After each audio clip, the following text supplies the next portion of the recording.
Tell them run it off. What is going on? What is going on? Everybody in the house, what is going on? Wake up in Cleveland every single morning. I wake up, flex, thumb down now, check. No drip, this wet. Tell them run it off. No sleep, no rest. Might crash, might wreck, but first I stretch. Tell them run it off. I wake up, flex, thumb down now, check. No drip, this wet. Tell them run it off. I wake up, flex, thumb down now, check. No drip, this wet. Tell them run it off. What is going on? What is going on, ladies and gentlemen? Hopefully you guys can hear me. Give me a little room check out there. Let me make sure. Let me know that you can actually hear me out there. I need to know in the chat. Let me know in the chat. You know, it's funny. So I'm preparing for this show, and I'm getting everything ready. And a hype train kicks in. Is that the trick? Is that the trick? I need to be away for the hype train to kick in? Is that one of those things where you're like, I think this is Cleveland Terry's channel. No, this can't be Cleveland Terry's channel. This is somebody else's channel. Let's start a hype train. Let's start a hype train now. Let's start a hype train when it's not Cleveland Terry's channel. That way, we can give it to somebody who actually deserves it.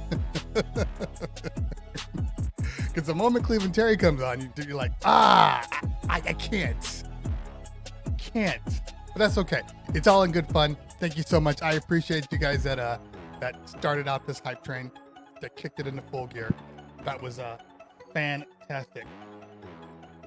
Making sure that everything's running properly here, since I can't actually hear anything at the moment. So let's take off this hype train in full effect because, well, it's no longer in full effect. Today I'm not even centered up. See, I'm looking at myself in here. I'm not centered with the camera. I got this rule of thirds happening here. Not exactly though I want to have it. So we are going to make some changes before we bring on AK47. And let's take off this display name because that's bothering me right now. So hope everybody's doing well. Hope everybody had a great weekend. Hope everybody had an amazing weekend. I had a decent weekend. I'm not gonna lie to you. I'm not gonna lie. It was okay. In case you guys did or did not know, I had a Sunday pop-up. Which was dope. No issues at all. Came on at like 2:30. Had a little issue with the hardware. Now, if everybody knows out there, they know that I'm dealing with a lot of different products. So I'm changing out hardware left and right. Like, honestly, like every other day, I'm swapping out hardware. So on Friday,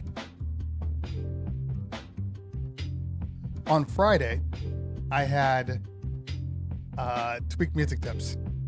So we did a whole show about the Rain 1, which is a dope piece of hardware. But because of the Rain 1, because of everything that I've been doing, gotta clear my throat here. I swapped out the Rain 1 basically like right after the show. I had done my video. I did the Twitch Tweak Music Tips video, Tweak Music Tips stream. And I was like, I'm done. I'm good. So moved it off, put my S11 back, and I use the term "my" in a very vague way. I mean, it's mine because it's in my possession. Let's just leave it at that. But thought I had everything going well. Thought I had everything happening right. Didn't happen the way I wanted it to. So I started my stream and nothing was working. Like nothing was working at all.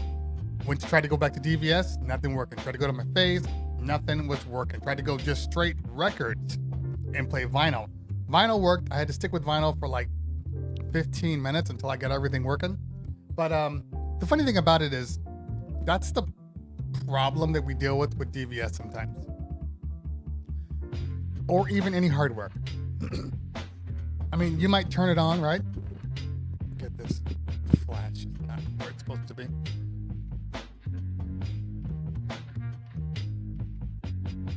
This is Mondays. This is what we do on Mondays. Everything is half-ass. Welcome out Mondays. Half-ass Mondays. So that's kind of one of the things that you deal with. Any DJ will tell you. You could be using the same entire gear every day for a year. And then all of a sudden you'll go on Sunday, like me, and nothing will work right.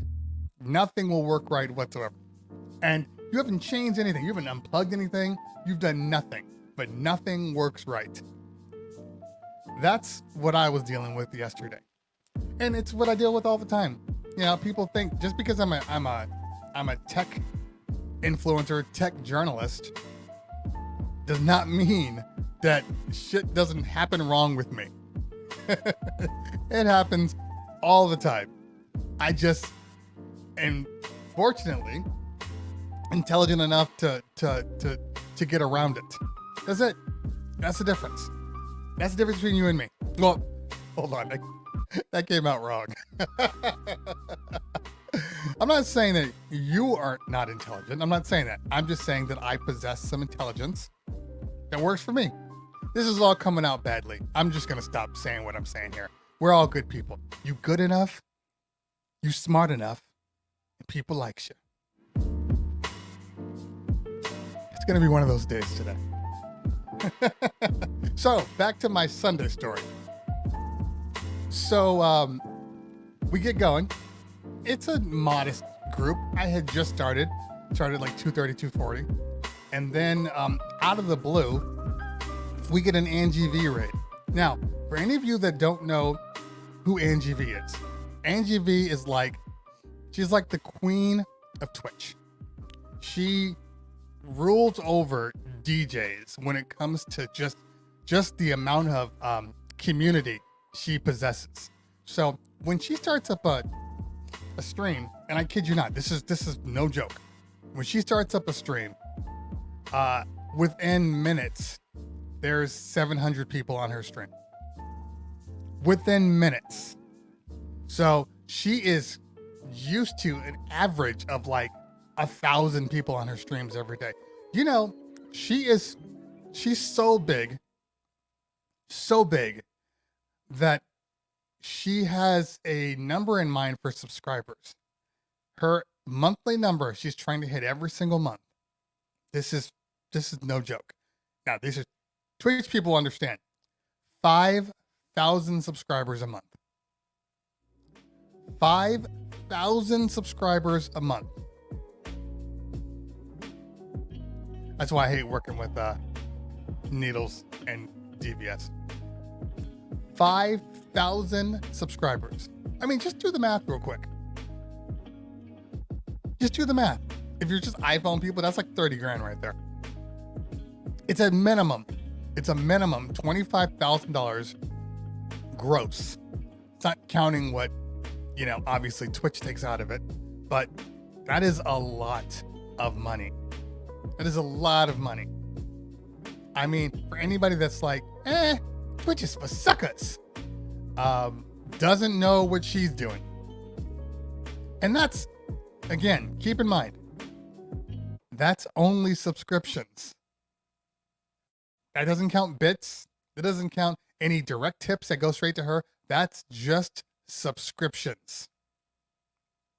I mean, we're probably talking anywhere between 30 grand a month to like 40 grand a month.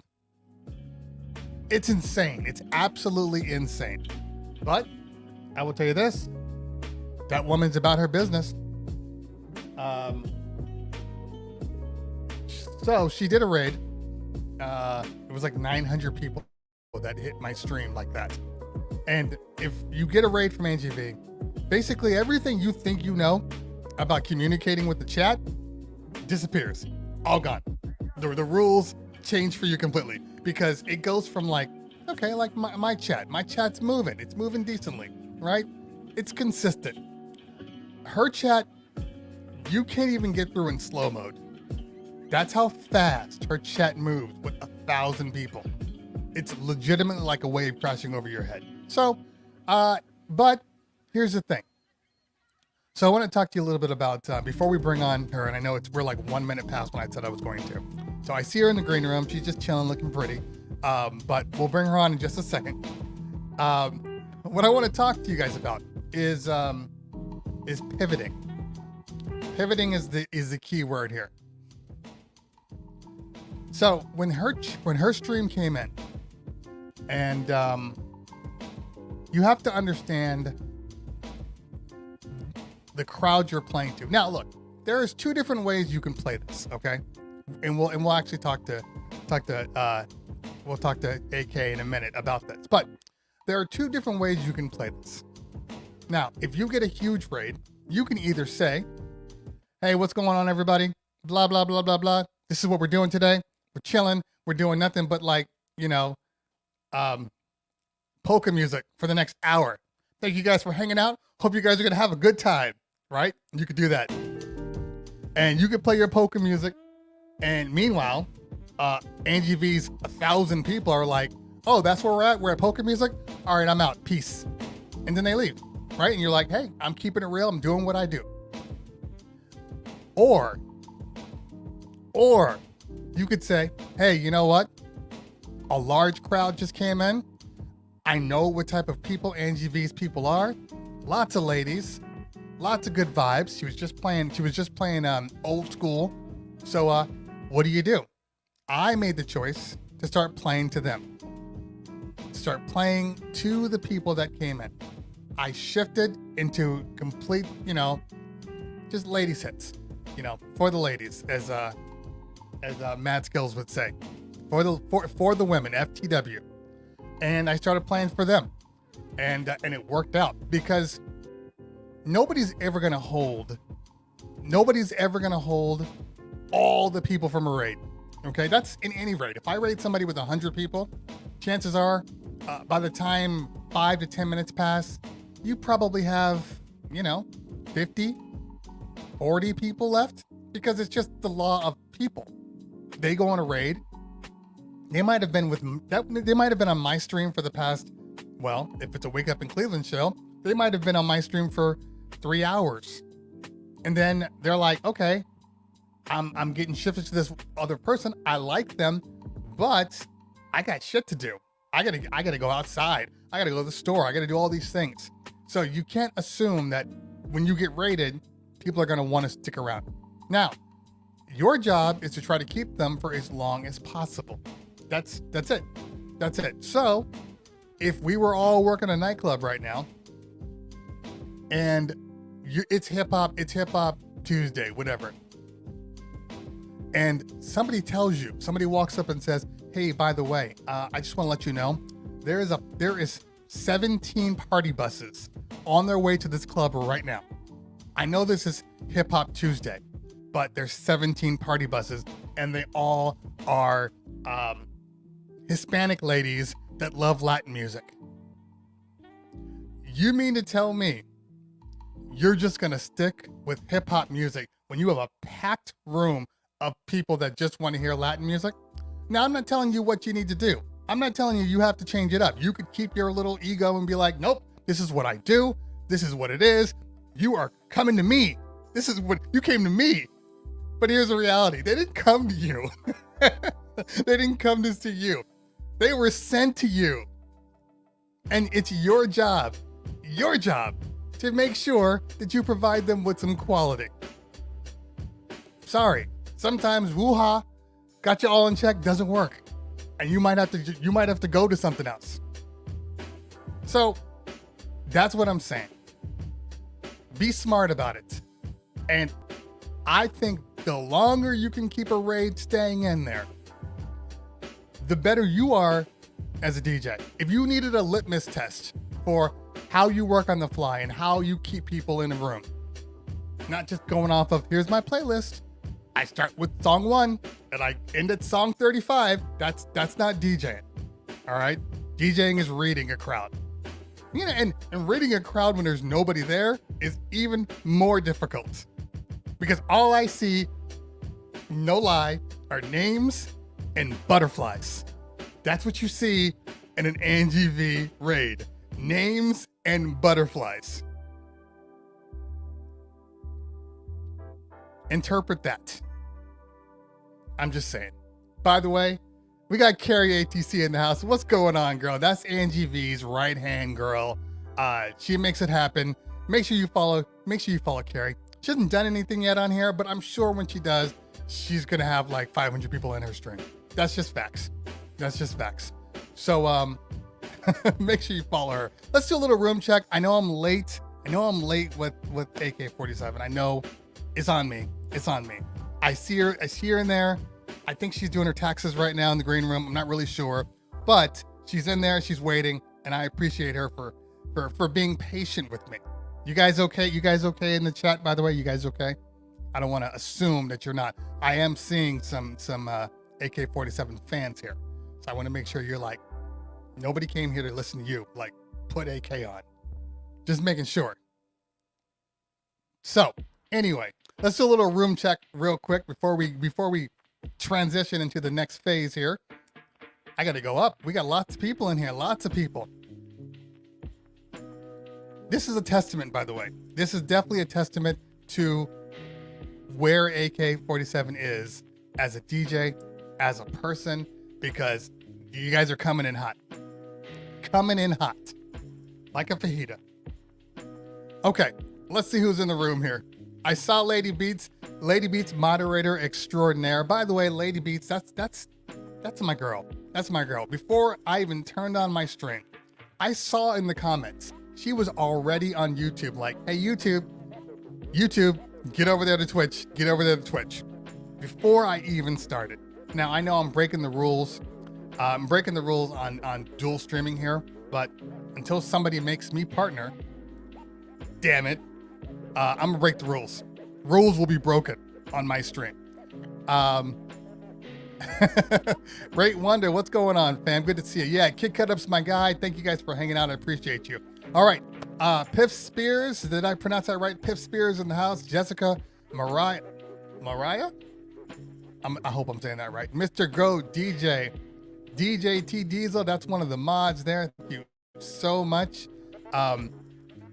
Yeah, AK went a little ratchet yesterday. First of all, not only did she go ratchet, I raided into her.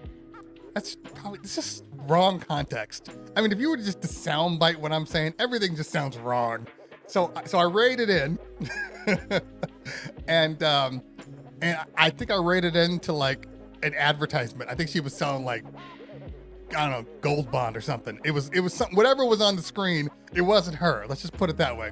And all of a sudden I hear, whoa, hold on, I'm coming back. I'm like, okay, I don't know. Maybe she's in the bathroom or something. I don't know. Hey, look, I'm not here to judge. But she did come back, and she went straight ratchet and let us all have it. That's dope. And she started dancing too. I think I got some clips. I'll have to see if I can shift them to my computer here. I'm not really sure. Anyway, Miss Monet in the house, Aphrodisiac, Moberry in the house. Good to see you, fam. Miss RDS, A Flyers, Rat Bone. That's another one of the mods. Thank you for hanging out today. Rat Bone was like, hey man, I'm working on some stuff on my stream. Do not raid me. I don't care what you do. Do not raid me. I'm like, okay, I won't raid you. Sorry, man. All right, who else we got in here? RTX, good to see you. J Ball 7, Joe Blaze, DJ Deuce. We got a lot of people in here. A lot of people for hanging out. Thank you so much. If you are here to see the real AK, put some ones in the chat. No. Specifically, put some AK47 emotes in the chat. Put those in the chat. I need to see those. DJ Queso in the house. Reggie Ward. Liz. I think that's Liz Gia from Chicago. Alana in the house. Who else we got in here? Lots of people. Meech LA in the house. Raid Wanda, good to see you. Thanks for hanging out. Everfresh, what's going on, fam? Good to see you, man. Yeah, so we had Everfresh on shortly last week when I had the little DJ E's debacle. If all of you guys weren't here, I had DJ E scheduled for Thursday morning, and something happened to his phone and he couldn't get on or forgot or whatever. And so I had to pivot. That's the key word of 2020. I had to pivot, and we changed up the entire show and went a different route. So we brought on some guests. We brought on some people that were just in the stream that did maybe did some Twitch streams or whatever they did. So we brought them on, talked to them a little bit. It was good. It was a good time. I actually had fun with it. Lady Beats asked, did I turn off the channel points? Yes, I did. Not that I don't like channel points, and they work when you're DJing, but in all honesty, I just can't do channel points on a talk show. It just doesn't work. Like, I'm like, we're getting into something serious. You know, somebody's on the show like, oh, and then my mother died, and it was hard for me, and I had all this stuff, and hold on. I gotta change a hat real quick. Can I change this hat while you're talking about your dying mother? Let's do that real quick. So I had to take off channel points. It wasn't working. I'll bring them back. I got to figure out what I want to do with them. It doesn't work for the show. It works for DJing, but it doesn't work for the show. And I spend all of my time, for the most part, on the show. So that's where we're at. Okay. I've done enough talking. I'm mentally warmed up now. That's why I talk for the most of the time. I just talk to warm up my brain. Cause no lie, I literally get out of bed, brush my teeth, eat something, and then come into the room. That's like my whole morning. I try to sleep in as much as possible because it's hard. The kids don't go to bed anymore. I don't have any private time. You know what? I'm venting right now. That's the facts. When you have kids, I have kids, an 8-year-old and a 14-year-old and a kid in college. When you have kids during quarantine, they don't go to sleep. They never go to sleep. So they're up all the time. The problem is, I need my time. I need Cleveland Terry time.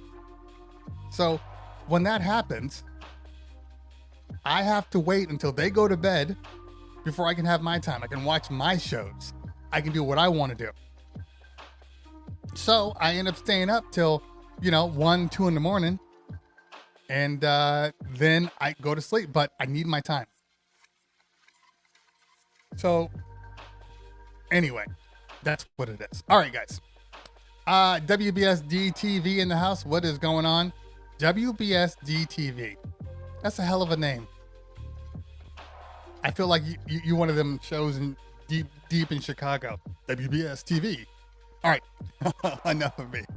Let me go to this commercial real quick. I'm gonna go to this commercial, and then we are going to bring on Stream Your Media. Yes. So Stream Your Media, that's on me. I know you've been messaging me to talk about some products and stuff. I still got you on the radar. I've just been a little busy with NAM and everything else. So we'll get together. We'll talk. We'll go from there. DJ T Diesel, you lost me there, buddy. I just look up and I see T Diesel. Is it possible to hook my 5-year up to a melanin drip? Oh, melatonin. I thought you said melanin drip for a minute. I was like, Diesel, T Diesel, you are borderline racist right now. I'm not saying that it's dope or not, but melatonin. Gotcha. See, couple of letters here and there screws up the whole context. L35 in the house. What's going on, fam? All right, let's move to let's get this off the screen before it looks like T Diesel really is, which I know he is not. Okay, let's move over to the lady of the hour, the real DJ AK47. But before we do that, let's go to our commercial so I can reorganize this screen and do all the things I need to do. Sit tight for just a minute. Okay, look, I know you think this is a little weird that we're sitting here talking and I just left and I was in a completely different outfit. Well, that's future me. I'm past me. So what I want to talk to you guys a little bit about while they're setting up for this next guest that's coming on, and I'm sure they're going to be dope. But I want to talk to you a little bit about ways to support the channel. You see, there's a lot of work that goes into this channel, and the only way to keep it going, the only way to keep bringing on new people and upgrading the sets and upgrading the intros is by you supporting me. So here's a couple of ways that you can support me, and I'm not sure that a lot of you know this. If you're new to Twitch, you want to look down right here. There's a little subscribe button. That's the easiest way to support me. It's like $5. It's like buying me a cup of coffee. If we're at the bar, you're buying me a beer. If you're feeling a little more generous, maybe you want to gift somebody a free sub. If you are a Prime member, you can use your Prime membership. You get one per month. You can use that on me. It doesn't cost you anything. Now, if you're sitting there on the YouTube side, you can also hit that membership button right there, or you can give me a super chat and then send me off a tip. Look, I know that times are tough, money's tough, and I know that what I'm asking for some of you people might be a little too difficult. So there are other ways that you can help the channel. You can host the stream, share the stream. If you're on Facebook, if you're on YouTube, share the stream to everybody. Get the word out. That's the easiest way to help me out, and that doesn't cost you a dime. Those are just a couple of ways that you can do this. I think they're coming back, so I need to get out of here. Just remember what I said. We'll see you soon. Bye. All right. So ladies and gentlemen, I'd like to introduce to you the one and the only, the real DJ AK47. Round of applause. Hey, How's it going? How are you doing? how are you? Good morning, CT. Good morning. So, full disclosure, AK47 has been ready the whole time. She was on the stream before I got on the stream. Like, I kicked on StreamYards and she was just chilling there. Like, let's go. So I appreciate the timeliness, the punctuality. Of course, got to be on time for you. I was like, I've been up since 5 a.m. I've already worked out, cleaned up, made a whole breakfast, did meditation. Like, I was ready for this. Oh, you're one of those people. Yeah. The get up early people. I'm a lark. Oh, wow. Yeah. I get up really early. Okay, so I've tried that. I've tried to do the get up early thing. And you know what? It usually works. It used to work. So every morning I would get up. We take the kids to school. And then so they get up at 7:30, 7:40, take them to school. Then I would work out from like 8 until 9, shower, and then go to the office, be there by 10 o'clock. Wow, that's a late day for me. That's late. Yeah, see, and it sounds like you're ready to go to bed at that point. I couldn't imagine. 7:40 seems so late. It's too close to 8 o'clock. So yeah, I get up pretty early every day. So what happens at 8 o'clock? You trying to do a pumpkin? No, it just seems like it's so, like once you hit that 8 o'clock mark, I don't know if it's just me, but I feel like the day flies by from 8 o'clock on. Like you look up again, it's noon. You look up again, it's 4 o'clock. Like I just try to get a lot done in the morning and like give myself time to kind of I guess focus myself. Like it's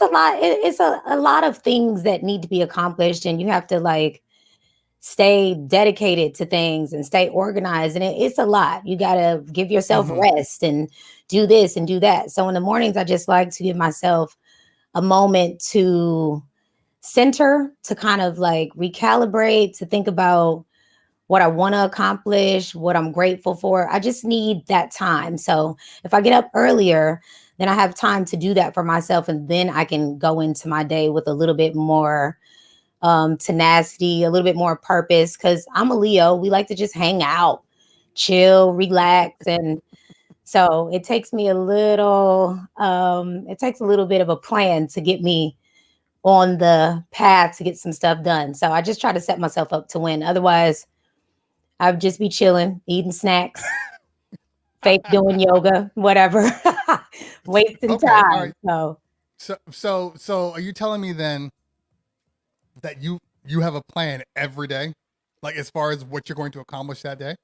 I try to be more accountable. I mean, just because I tried it the other way, more of a free form, we'll just go along with whatever is happening type of thing. And I find that I lose a lot of time. And sometimes when you jot things down, right, if you have stuff to do, you're like, oh, I'm going to put this on my to-do list. But oftentimes we forget to put like the work that comes in it, the hurdles that's going to come with attaining this thing.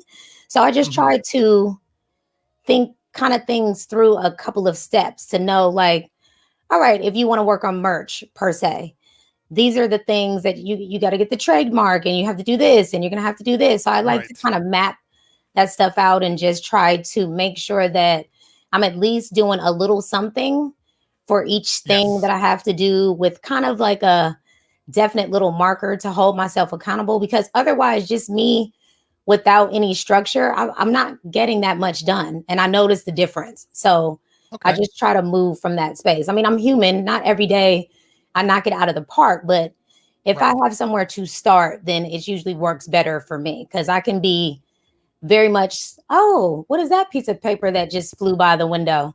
Let me go investigate that type of person. So I just do it to help I myself see. out.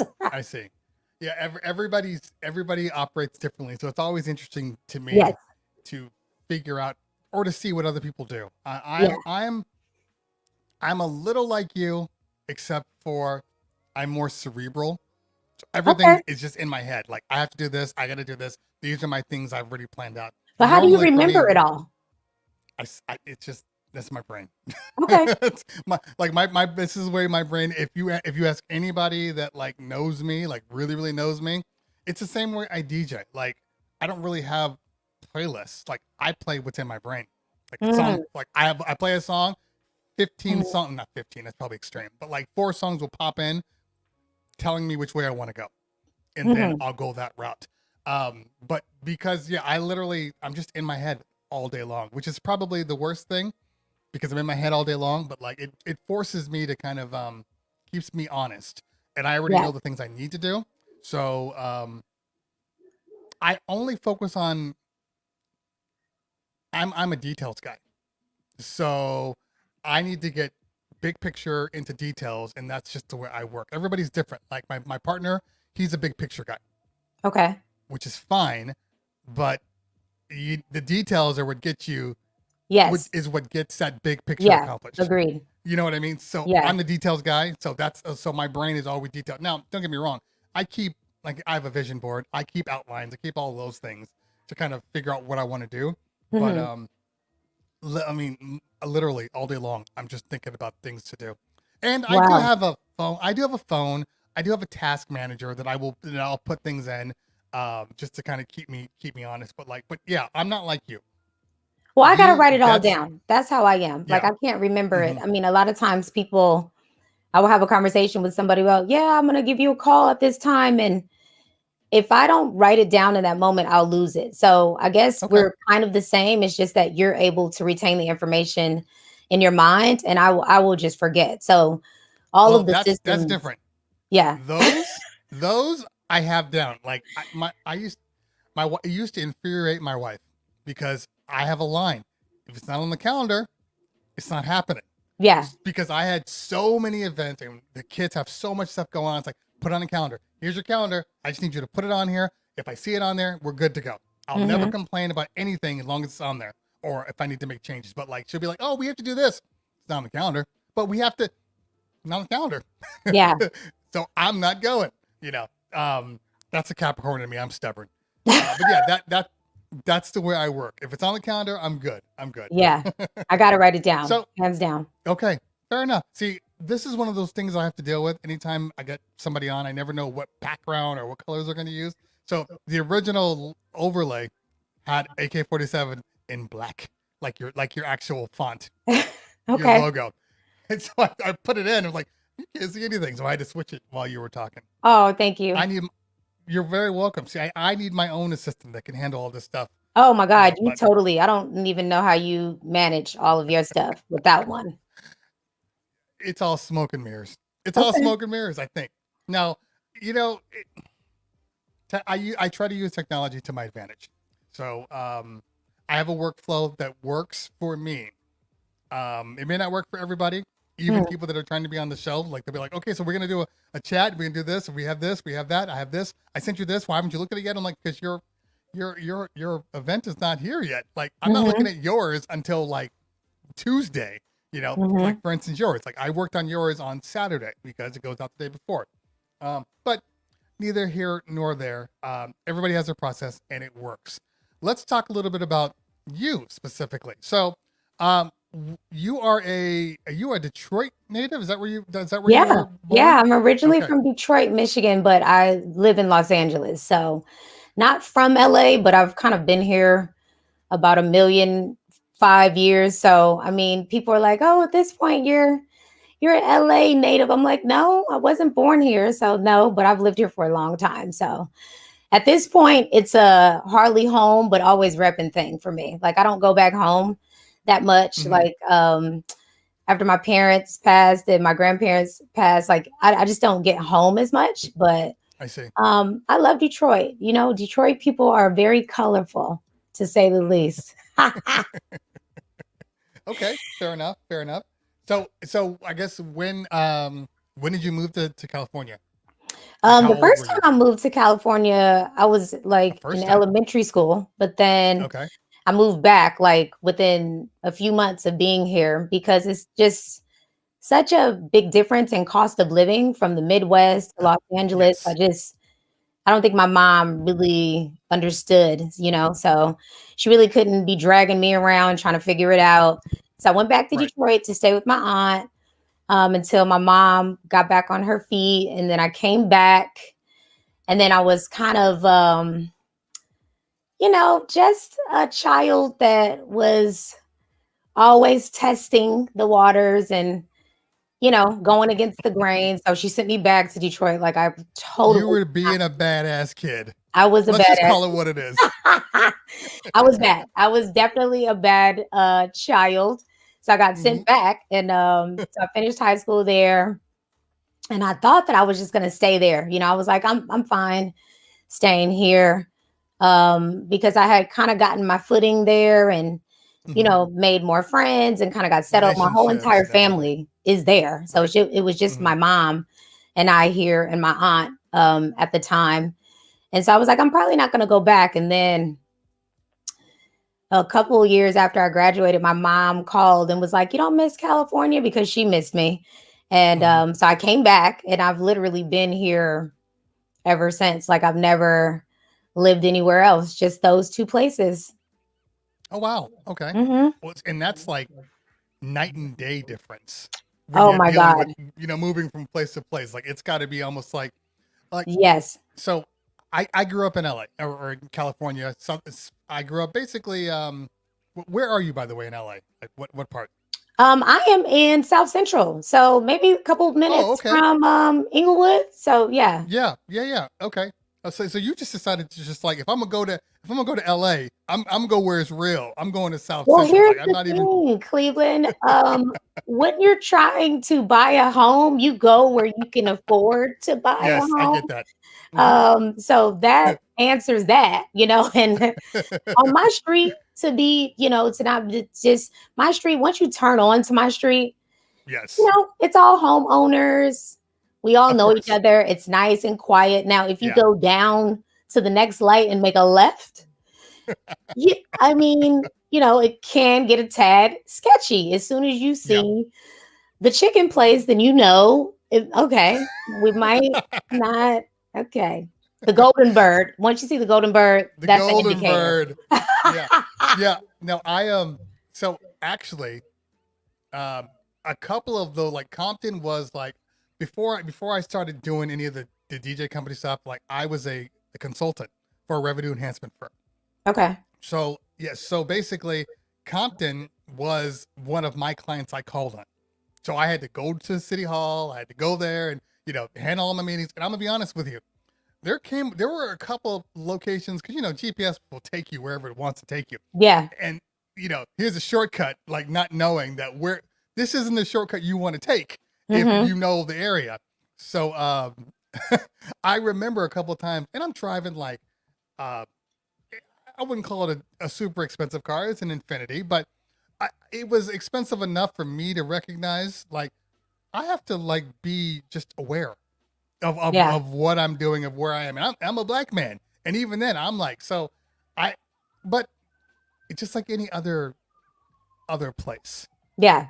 You have those pockets of bad, but then you have a lot of pockets of good. And it just takes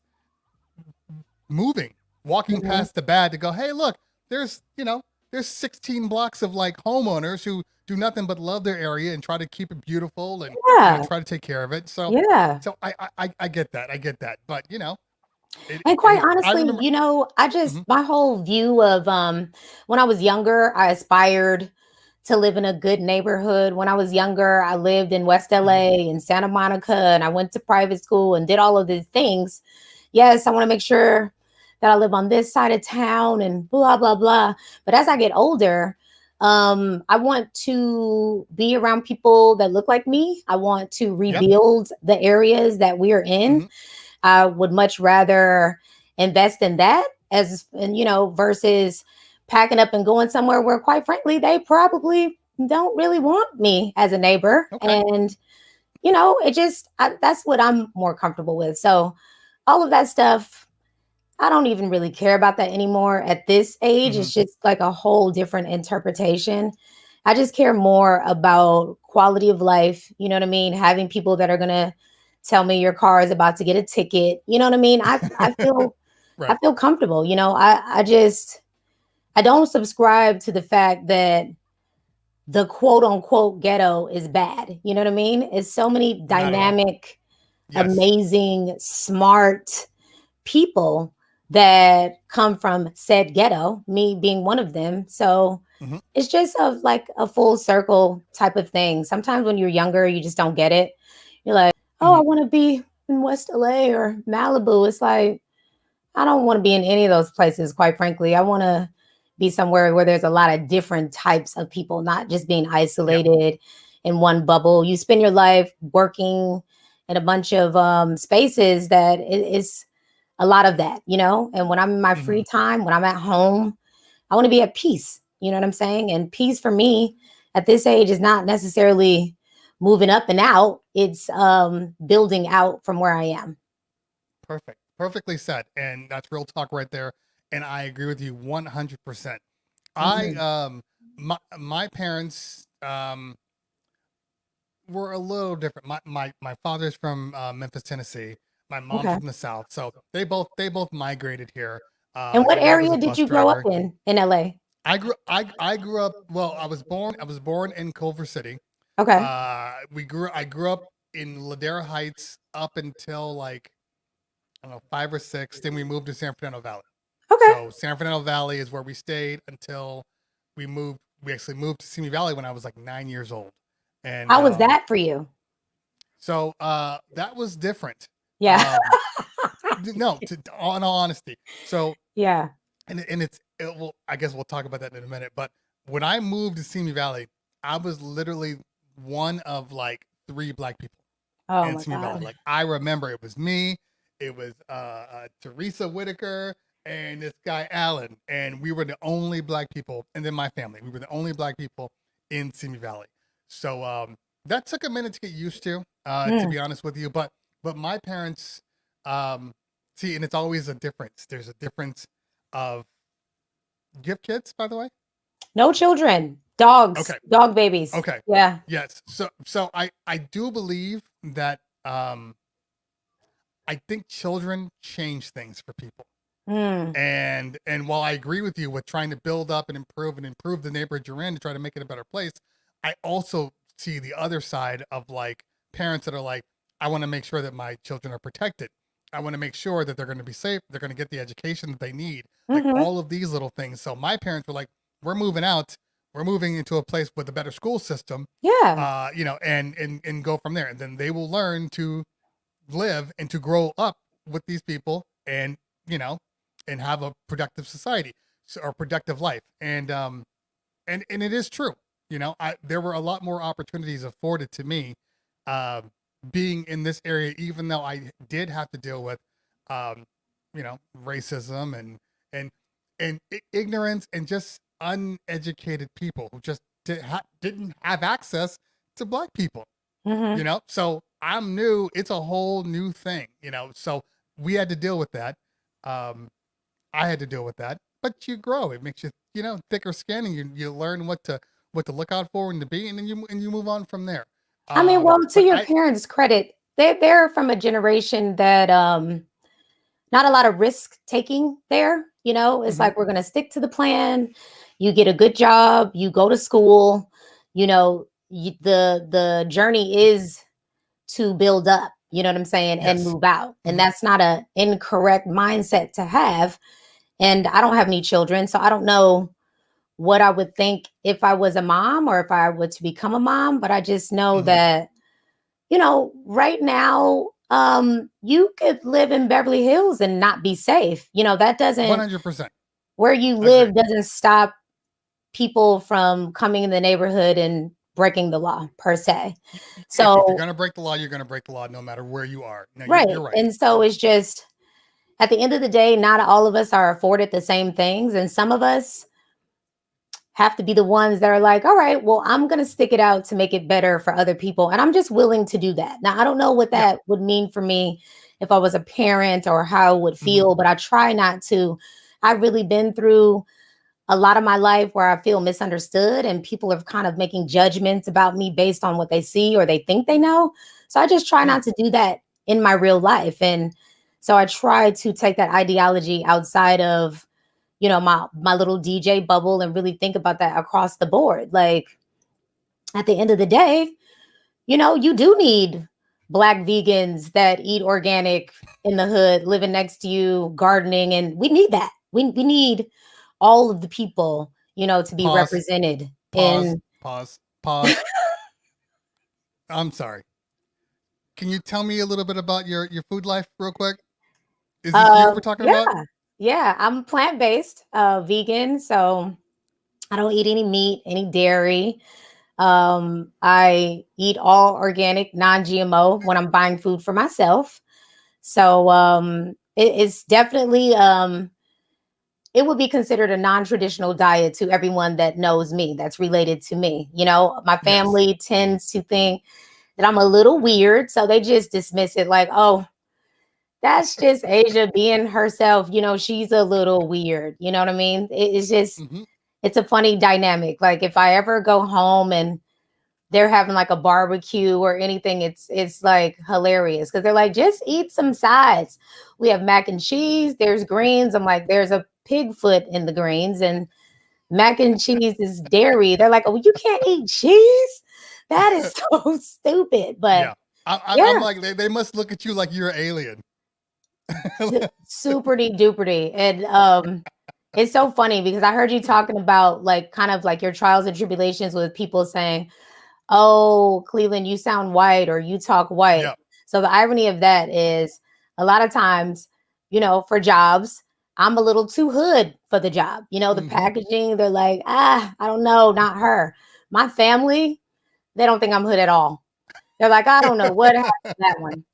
Something's she Yeah. dresses weird, she talks white. So I can relate to that a little bit. It's just different interpretation. Like in Los Angeles, I'm a little too black. And then when I go home, she's a little too white. Yeah. Yeah. Oh, talk about getting a complex. I am no, for real. Because in all honesty, like depending on where you are, Yeah. especially being a black man, and if people just see me, they automatically make assumptions. Oh. And then you're talking, they're like, wait a minute, I don't get it. Like you sound you're so well spoken. But the facts are we are who we are, and our upbringing is what created us. But talking white, talking black, I mean, honestly, depending on who you're talking to, like my dialect changes too. Yeah. Now this is me, who I am. But if I'm hanging with my boys, it's gonna change a little bit, Yeah. and that's just what we deal with. It's like Hispanics, like they may talk white, and then they get next to their friends. All of a sudden, you're like, hey, where'd you get that little barrio accent from? Where'd that come from? Oh, that's just me naturally when I'm just at home. Chaos Jones says code switching. Oh my God, I'm so tired of it. It's like, and then what is the well-spoken thing? That really grinds my gears. Like at the end of the day, if I was from down south and I talked with a southern accent, you wouldn't be saying, Right. oh, You may not be as smart because you have a Southern accent. It's like, what Hmm. is that? Like, we really need to like normalize just people being able to be themselves. You know, I don't even think that people begin to understand that the things that people that look like you and I go through, other races too, not just us. It's like, Right. that's a lot of pressure. Like, who wants to, if you think about this, right? And this is why I'm so laser focused and I'm so rooted in who I am at this point. Because if you really look at it, we are on borrowed time. We do not have a lot of time here. We don't have another 1,000 years to accomplish things and make this mark on the world and this and that. So, you mean to tell me you want me to pretend to be somebody else for precious time out of my life? I'm not doing it. I'm not doing it for a job. I'm not doing it to make a friend. I'm just not doing it. It doesn't make me feel good. I'm not comfortable. I need to be able to be myself. Like, that's it. Point blank, period. So at this Hmm. point, it's just like, this is what you're gonna get. I know I can DJ though. So I got that Well, covered, but I think it takes time for everybody. I think yeah, everybody has to live that life before they're like, you know what? I'm done. yeah, I'm done. And I think we all gone through that. I went through it myself. And I've said this story many times, but yes, the sound white part is just one aspect of it. yeah, When I started this YouTube channel, when I started my YouTube channel, I was like, I'm just waiting because in my little bubble, people, my friends, people I talk to, they know me. But once I expand outside of that and then go into the real world with a whole bunch of anonymous people, and they're not YouTube going is to see it. crazy. I can't imagine the Yes, amount of comments that you get. you That got to be thick YouTube skinned. is like, woo, Yeah, you got to be really, really thick skinned on YouTube. yeah, In no lie, at first it bothered me, and then I was like, oh, okay, this is just all just hate. This is all just jealousy. Like you have to just kind of convince yourself that they're just stupid people, ignorant people. But that was probably my biggest fear when I started the YouTube. I'm like, you know what? I'm gonna have to deal with everybody thinking that I'm white or sound white or talk white or act white or yeah, whatever it may be. Like this is gonna be a thing. But this is where it came around full circle. So I'm doing all this, and you people are always questioning because in the beginning I didn't really DJ a lot on my channel. It was all just kind of help and gear reviews and my vlogs and stuff. So they didn't really see me DJing. Um, so people were always like, "Well, you don't really DJ, so why should I take you seriously or whatever?" I'm like, "No, no, I DJ. Like, hmm, I'm not just saying this. Like, I believe what I'm saying. This isn't right, just me trying to get clicks." And so the funny thing about this whole thing was, meanwhile, my numbers are building, right? You know, 1,000, 5,000, 10,000, 15. And I went back and looked at the people that were following me, and I couldn't believe the amount of black people that were following me. Like I always thought that it was the black people that are going to hear me and be like, I don't want to hear this white sounding sellout. You know what I'm saying? hmm. Because that's normally how it's attributed. But like everybody on there, like a large portion of my following are black people, and We I was support like, you, bro. okay, We support well, you. no, and that's kind of what I realized at that point was like, okay, it doesn't matter how I sound, it doesn't matter how I act, it doesn't matter that I have a quirky personality. Like it works. It Yeah, works for me because I'm being me and it's shining through. So I appreciate the support. yeah. Actually, for anybody that doesn't know how much support AK47 has for me, I'm gonna tell the story. We'll get it done once, and we'll be done with the damn story, and we can move forward. So we're at Nam. It was this year's Nam, wasn't it? Yeah, Last no, year's Nam. yeah, last year's, yeah, Yeah. God damn, it seems like 30 years ago. I So we know. were at Nam 2020. Nam 2020 happened in January, late January. So this was pre-quarantine. Hmm. And so I'm going to Nam. This is actually I think it's my third Nam that I went to personally. And the previous Nams, the first Nam, nobody knew me at all. In the second Nam, it was some people, hey, I recognize you, blah, blah, blah. I was like, okay, cool. But this weekend was the weekend that like I finally realized that people actually like followed my channel and they were coming up and talking to me. And that was weird to me. It was the first time that's ever happened to me. Like, I always used to, it's funny. Like, I think I Yeah. might have scared some people in the past because, like, I remember a couple times where people were looking at me. I'm like, "Fuck you looking at?" Like, because automatically, you you don't want to connect this kind of anonymous YouTube with like real life, Yeah. you know. So we're at NAM, and my partner Paris, who is a huge DJ club promoter in Southern California. NAM is filled with DJs. So as we walk into NAM, it's like, "Yo, Paris, what's up? Hey man, what's up? What's my partner Cleveland Terry, blah blah blah." And I'm just like, that's the way our dynamics are set. He's the guy that knows everybody. I'm the guy behind the scenes. Like the company, I'm the guy behind the scenes. Our music production when we had a hip hop group, I'm the producer. I'm the guy that did all the stuff. So Right. I was always known for that. Like that was my thing. I'm the guy in the back with mystique. So we walk into NAM. People are doing the same thing. Paris, what's up? What's up? What's up? And then like maybe 5 minutes in, all of a sudden, it's like, "Hey, Paris, what's up? Hey, Cleveland Terry. Hey, what's going on, man? How you doing? Big fan of yours." "Oh, thank you, man. Appreciate you." We're starting to walk around. Then it starts happening again. Paris is like, "What is going on here?" And I'm like, it's How do so YouTube. many people know you? Yeah, right. And people kept coming up, and then people were like, "Hey, can I get a picture with you? Hey, Paris, can you hold this camera?" And he looked. If you ever saw somebody that like didn't know what was happening in the world, like the world was completely flipped over. That look on his face of just utter confusion, like, God. "I don't get what's happening. I'm the guy that people talk to. I'm in some bizarro land right now." And like, so he was like, I'm like, "It's YouTube." Like, he's like, "I didn't know it was like this." I'm like, "Actually, neither did I. Like, I didn't realize how far the reach was." Because, people are traveling from all around the country. And then later on in the day, when he finally recognizes, okay, apparently he's somebody in this small little pocket. This little black lady comes up to me. "Excuse me." I'm like, "Hey, what's going on? Can I get a picture with you?" And I'm like, and let me stop right there because I need to tell you what's going on in my mind.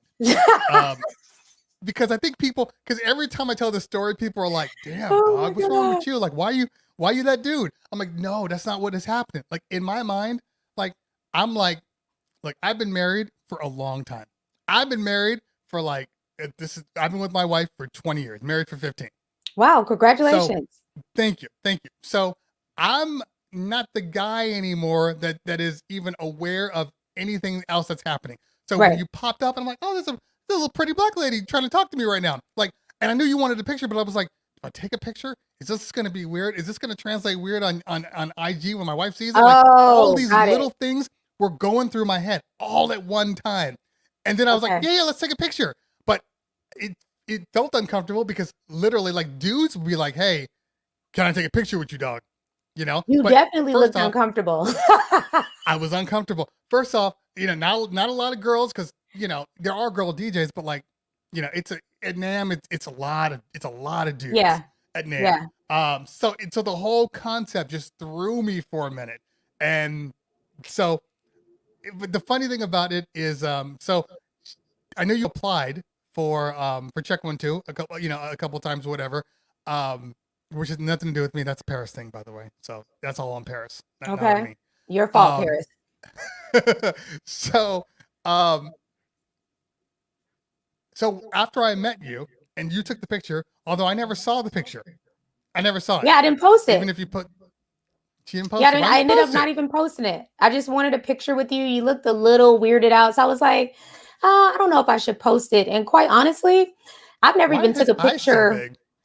I've never even took a picture with a celebrity before in my life. You know what I'm saying? But I was really excited to see you. I was like, oh my God, this is the guy who I've been fixing who's helped me fix all my stuff. Like, I it tried. was super I dope to tried. actually like Well, see you and meet you. You acted super weird, but I didn't hold it against you. well, to be fair, uh, I'm not a small talker, so that's one thing that Mhm. I don't possess. I can small talk if I need to. I can Yeah. small talk for a couple of minutes and be like, okay, well, I've said everything I need to say. I'll Yes. see you later. Same. But like that's Paris. Paris is a small talk guy. But strangely enough, I can get on a camera and talk for 2 or 3 hours to somebody I'd never met before. Yeah. Go figure. Go figure. But no, I live and learn. So here's the full circle for everybody that's listening here. Never saw her again. Okay, gone. Quarantine comes around, and all of a sudden, people are on IG, people are on Facebook, people are on Twitch, and I'm following all these people, and I'm doing my shows and whatever. And I go to her channel, her stream, AK47, and she's chatting it up. Cleveland Terry, thank you for the pull up. Thank you for the pull up. That's her phrase. And she says, "Oh, by the way, I got a bone to pick with you." And she tells me this story. That was the second time I met her. First time was at NAM. Second time she's calling me out on a random stream. So it's full circle. It comes back around. So now I'm like, I got to get her on the show just to say I'm sorry. Like that's not me. It's okay. It's okay. Thank you guys for coming to the show. Appreciate you. We're out.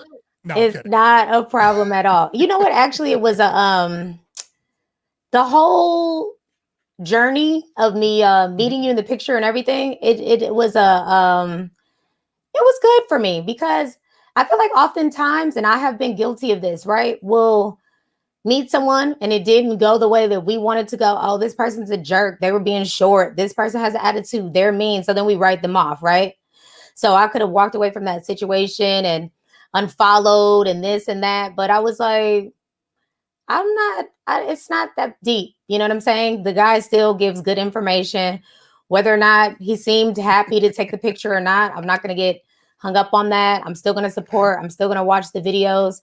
So I think me just doing that is how I ended up here because, you know, people far too often have these exchanges with people for one moment in their lives, a couple of minutes. Like you have no idea what this person's dealing with, what they might be dealing with at home, what they could have had put on the shelf to come to work. I mean, you just never know. For God's sake, I had to do a job the day that my dad passed away. Nobody knew that he passed away, but I had to do that, you know? So you just never know. So it was more a learning tool for me to see that, you know, it's not always about you. Don't jump to an assumption about someone and their whole entire character if you really haven't experienced that. So that's what I did in this situation. And we ended up crossing paths again. And here we are. So no biggie. I still was rocking with you. Still support you, watching your YouTubes. And that's how I ended up on Twitch. He's an asshole, but you know, he's got some good videos. Yeah, so I'm gonna stay on him, but that's it. I connect with that. I get people, you know, I give off asshole vibes too. So I get it. Well, that's me in a nutshell to begin with. That's the Capricorn in me. No, all honesty, because I learned a long time ago that like, well, I lack a filter. Yeah. And there is a little bit of an echo. I can hear it slightly. Is yours only going through your headphone? Yeah. Are you hearing the echo now? I'm not hearing it on you. I'm only hearing it back to me. Now it's gone. But okay. It's subtle. It's slight. But it's really, really low. So whatever. Let me turn something down really quick and see if that helps. Because I feel like my mic aux is good. How's that? You sound perfect. Okay. I just have there's a subtle echo that's popping through. Hold on, let me see if I turn off this noise echo cancellation. If that will fix it, which I haven't had to. Check. Yes, I still hear it. Okay. Well, we are gonna have to just deal with it. It's only you. You know what I'm gonna do? You know what? Why don't you give some shots out in the chat? Just give some shots out in the chat real quick. I'm gonna refresh myself here. All right, who's in the chat? All right, I see my mod, Pip Spears. What's up? Miss Jessica, my mod, Bossy Chick, DJ Chaos Jones, DJ Dave, get with it. Congratulations on your 1K, sir. Rap Bone, Daylo Show, DJ Lady Beats, DJ RTX, my brother. What up, though? Fat Lat. I don't know you, but hi. Liz, what's up, Liz? Lucrative One, my super mod. Mr. Go DJ Booski, all of my bullets. Uh-oh, Jay Balls. What up, though? DJ Daja, Meech LA, that's my guy. Gemini STL, DJ Unico NYC, Twump the DJ. Okay, y'all are all in here. There we go. Alana, Miss Alana. Hey, guys. DJ Neek. So I want to say something real quick. Now, look, I want to talk about preparation because I'm just going to make you a little larger here. Let's see if I can do this. Other way. All right. I just want everybody to see the amount of details, the amount of work that AK47 put into her background here. She's got the phone. She's got the extra things. She's got all the dynamics. I mean, she put in work. That's a lot of people. A lot of people don't put that kind of work in. They come on the stream and they're just like, you do everything. So honestly, I appreciate that. Thank you very much. Well, thank you. Shout out to Lucrative One. That's who helps me with all my production. Without her, Lord Jesus, I would be in here just waving and smiling, which is okay. But, once I start seeing all of the things that you can actually do with Twitch and how good it can look and how clean it can look, I just wanted to, do the best stream that I could do. You know what I mean? I mean, no shade to anybody who doesn't have all these bells and whistles, because the first order of business is the music. But, yeah, I appreciate all the help that I get, because Twitch is a whole other beast with the cameras and the lighting and the this and the OBS and it's a lot. It's a lot. Mm-hmm. And it's funny that you say that, because I will say that probably within the last, I don't know, what do you think, 3 months, you went from kind of a basic setup to having like full blown graphics and twerk dancers on the side, all of these things. So at what point did that happen, and how did the relationship with Lucrative, how did that even take place, where she was like, let me help you? Like, how did that happen? Well, I think with the whole boom of the Instagram thing, I kind of just felt like Instagram wasn't really the place for me, although I did want to play music. So I was kind of trying to figure that out.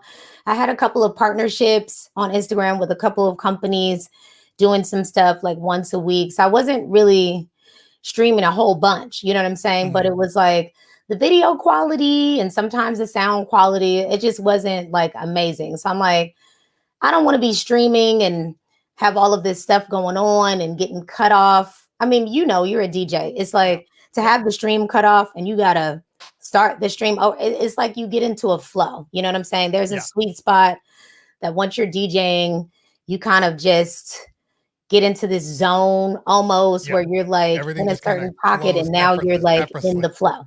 Yeah. So having to shut that down and do all of that was just like, I can't do it. And everybody was in this like frenzy about what DJs are killing it on IG and how IG needs to do this and do that. And I'm like, well, they're not doing it. So now what? Yeah. Well, Lucrative had just been on Twitch just watching DJs. Now, mind you, she's a photographer, does graphic design or whatever, has a photo studio in LA that closed down because of COVID and all of that stuff.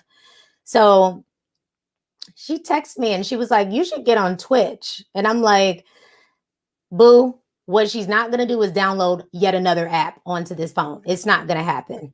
I don't know what this is. I don't want no parts of it. It's too much, because I just felt like Instagram is like a plug and play type of thing. If it's not going to be that easy, I don't want to do it. Mind you, it's not like I have 50,000 followers on Instagram anyway. So how am I going to even get the people to come over?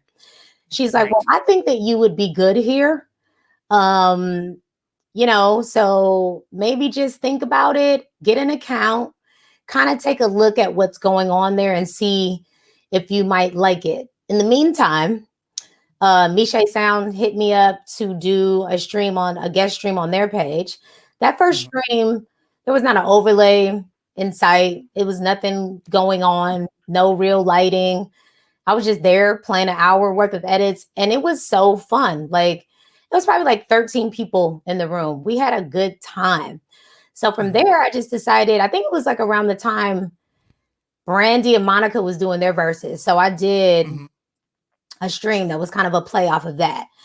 And that was September, like the first week of September. And from there, um, Lucrative just helped me, because I was overwhelmed. I was like, I don't understand this. How do you use the emojis? Why are they locks? Why are there locks on the emojis? She's like, first of all, they're not emojis, they're emotes. Thank you very much.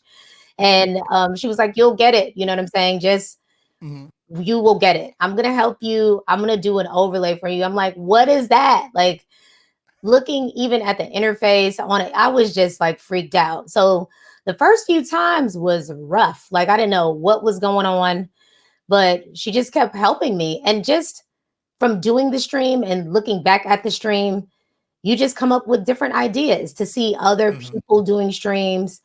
I think you start off with all of this information and you're like, oh, I should do this, or I should do that, or I should implement this. And then you figure Mhm. out, I should probably just do me, whatever is natural for me. I don't necessarily Right. have to have this exact same formula with all As of the everybody else. flames and bears and all of Yeah. this stuff flying all over. If you do that, then that's fine. But I found that less is more for me, because at the end of the day, I'm here for the music. If Mhm. I don't do anything else, I want to make sure that the music is good, and that's the primary focus.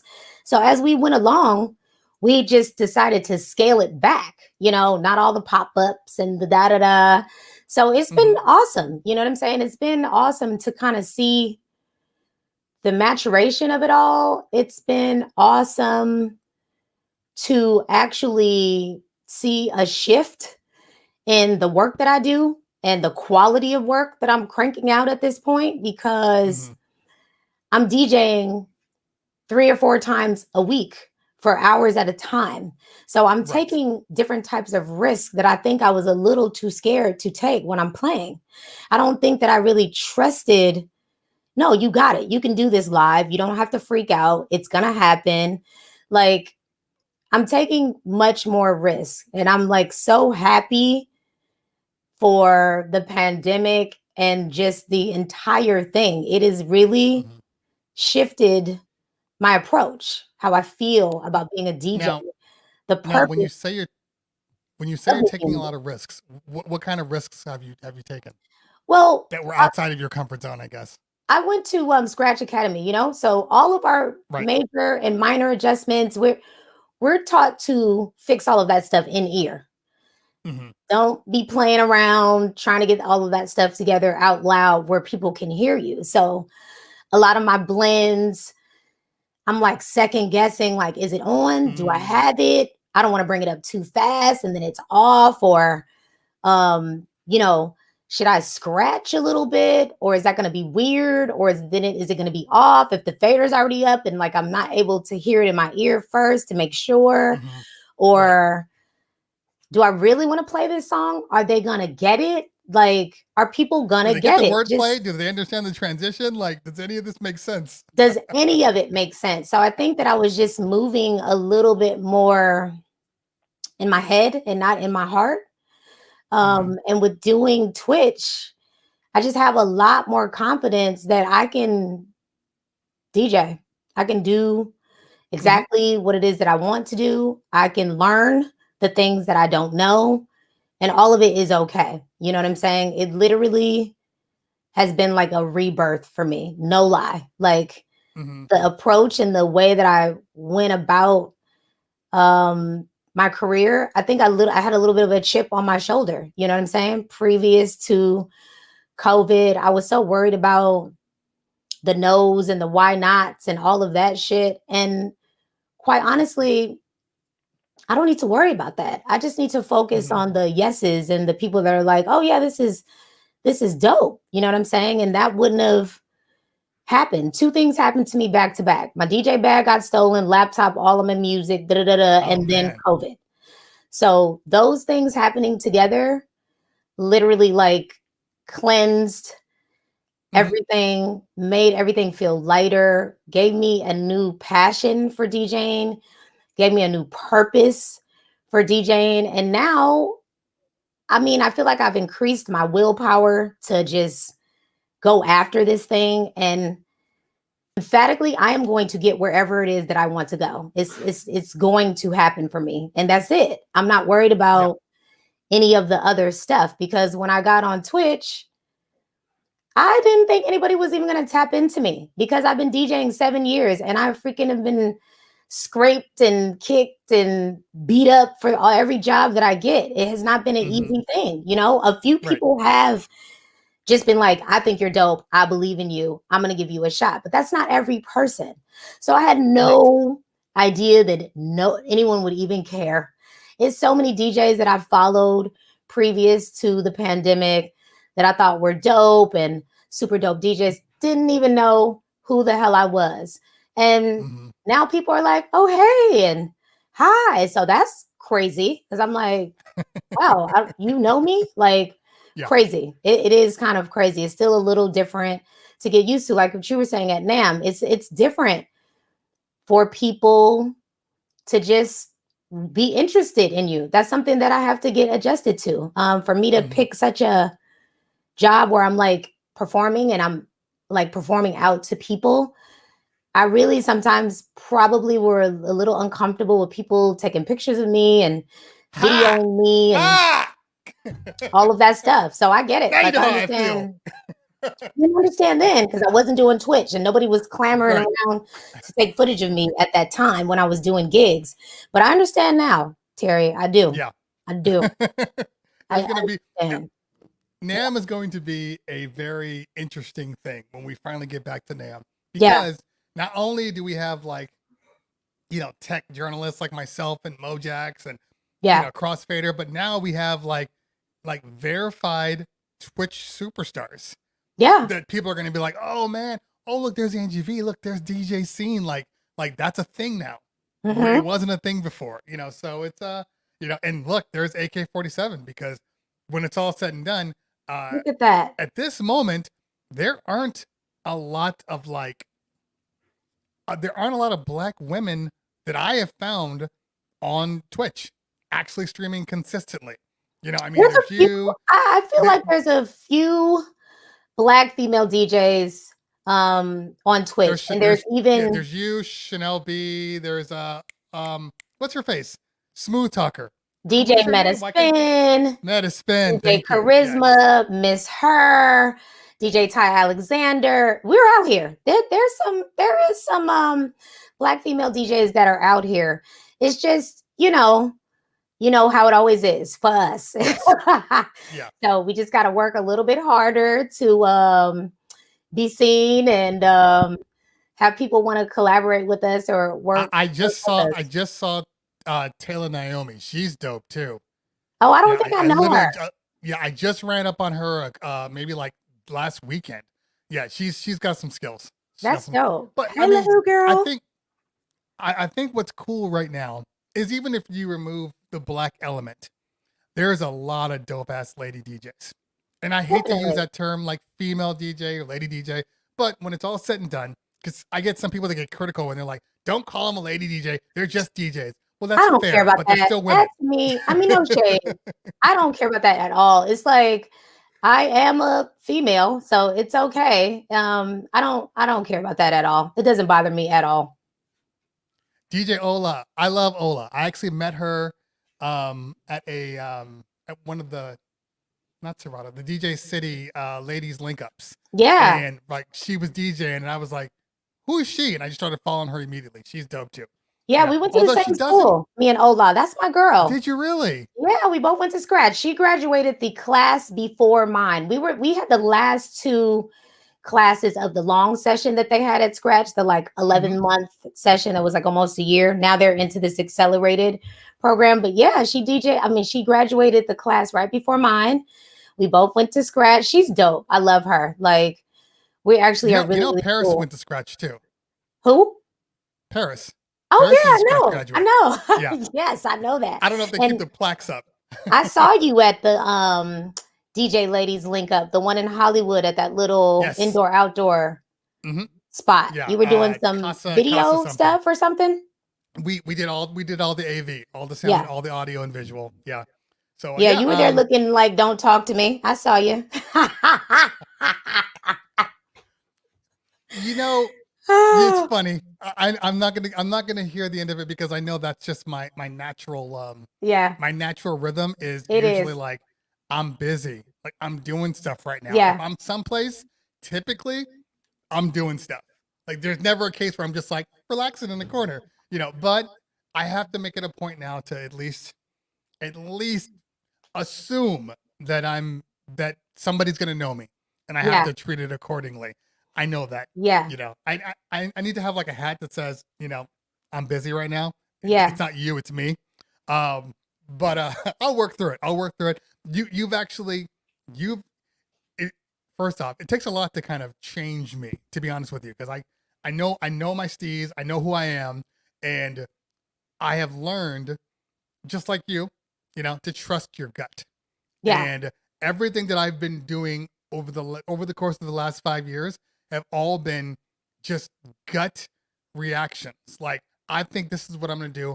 I believe that this is going to work for me, Mm-hmm. and then it's worked. Then it's worked out for me Yeah. because I've been following my gut. I stopped listening to what everybody had to say. You should do this, and you should take away that, and move this, and maybe if you do this, and I'm like, I don't think any of you really know what my vision is. So Yeah. how can you tell me what I need to do when you don't know what I'm really thinking? Mm-hmm. So after I did that, everything changed for me, like everything. So I know I got to do a better job of that. But I'm curious. So you took the whole course in Scratch Academy. You Yeah. took the Scratch 101, Scratch 202, all of those too. Yes. Okay. Now, what would you say? Now, before you went into Scratch, uh, what was your DJ knowledge before Scratch? I had no DJ knowledge. I just wanted to be a DJ for a long time, and that's it. I knew nothing. I went in with zero. Okay, gotcha. So Yeah. then you can now, from all the classes to graduating and then going off on your own to do your own thing. Um, would you say that you still had a lot to learn, or that you were ready to go like right out of Scratch? No, not at all. At the time, I thought I'm done with school. I'm about to be booking jobs nonstop. I'm just going to be so overwhelmed. Calendar is going to be booked. No, it's not. I didn't know anything still after going through that whole year of being in school. Mhm. I had a lot to learn. I got a lot of bumps and bruises along that way. Like, I just was a little more, I had a little bit more of a bite to me. You know what I mean? It's like Mhm. when I took my final, I'm just going to keep it a buck. I took my final and did not pass my final. I had to take my final again. Oh Okay. I wow. think I missed Okay. it by maybe 5 or 6 points or whatever. Mhm. I had to take the whole last class over. So that's like another 6, 7 weeks, not able to graduate with my class. I was embarrassed and pissed Mhm. and over it and walked out of the final when they told me that I didn't pass, pissed, like somebody had Right. stole some money from me, not like we were at school. It was just a mess. So Mhm. I think I had to just learn, a few things before any of that stuff was going to happen. Like, I think I went into this whole DJ career like, oh my God, everybody's going to be helping each other. It's going to be so much camaraderie. These DJs, Sorry. it's the laughter for me. I'm like, this community is going to be so dope. Like, all the DJs sticking together. And it was the total opposite. DJs do not stick together genuinely. Mhm. Everybody is down for themselves, is very cutthroat. People will do whatever they got to do to get that job, girl. And it's nothing personal. So it was a learning curve for sure. Like, Yeah. I was really surprised by a lot of things that I learned along the way. Like, oh, that's not warm and fuzzy. Okay. I wasn't expecting that. Mhm. Yeah, it was really crazy. Like, I think it made me a little disgruntled. You know what I'm saying? Because you start to like get in your mind, like, okay, so there's not any jobs for me, but this person or that person is booking a job. Then the Instagram doesn't help because Right. it looks so like you're booking these huge jobs and Yeah. you're traveling and you have these partnerships and these brand deals and you're working 25 days out of the month, all of things that I aspire to do. Hmm. But the interesting part about COVID is a lot of DJs that I was following and saying, "Oh, you're so dope." It's like I've been seeing them stream and they're not that dope. It's like Yeah. Yeah. doesn't really translate. It doesn't mean that you can't be dope in a club or a bar, but every DJ is not. The I streaming think thing is a whole other skill set. it So, it is, and I want to talk to you about that, but I want to go back for a minute because I think that a lot of these classes, kind of the way Twitch is right now. So you're in these classes with people that don't know anything more than you do. So you're all kind of this family. You're all taking the courses together. You're mhm. moving up together. So it's like you never really see the outside of, oh no, these DJs are assholes and you just don't know it. And Yeah. I don't think that they, meaning Scratch, because I actually went for Scratch 101 and 202. Oh, And okay. yeah, but I didn't get anything out of it. Okay. And I'll explain that in a minute. But I think they didn't do a good enough job of really telling people the facts of DJing. They told you all the good things about DJing and what you need to do to be prepared, but they didn't Mhm. prepare you for the notes. They didn't prepare you for the rejections, all of these things that you're gonna have to deal with after you leave here.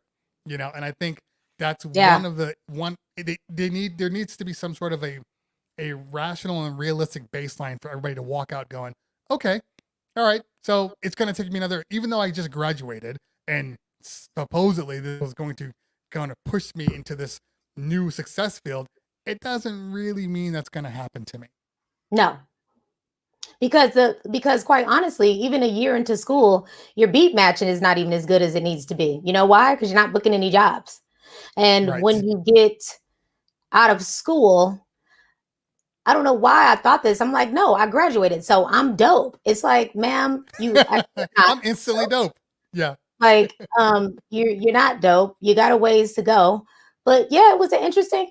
I was a little disappointed to figure out all of that. So I do think that there needs to be a more realistic picture of what it Hmm. really is going to be. And also, like in schools, even in the school, I had a mishap with an instructor that's a big DJ. I mean, Hmm. everybody knows who he is. He's clicked up with a big click and probably can't stand me to this day because we kind of didn't see eye to eye and I didn't like the way he was talking to me. And I let him know, don't talk to me like that. And I guess because he's such a big DJ, that's not something that people really do.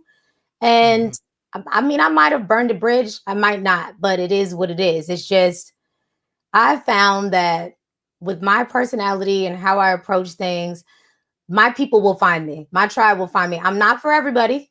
You know what I'm saying? I'm Hmm. not, this personality that is like, I feel like people are drawn to my art, but my personality is another thing. You know what I'm saying? A lot Right. of people, they're not really feeling it because they haven't had an opportunity to get to know me. And maybe I've said something that was just my honest opinion. And I think that we are Hmm. trained to not Be hear people's honest. honest opinion. And that's one Hmm. of the things that draws me to you because regardless of what people think, you are a straight shooter and you don't apologize for that. You know what I'm saying? It kind of just is what it Hmm. is, but you're also a man. So when I Yes. do it, it's another situation. You know what I'm saying? Yeah. You haven't been DJing. Oh, angry black woman. Here we I go. mean, come on. It's like, so I'm angry because I said, I didn't like your set. I didn't like your set, bro.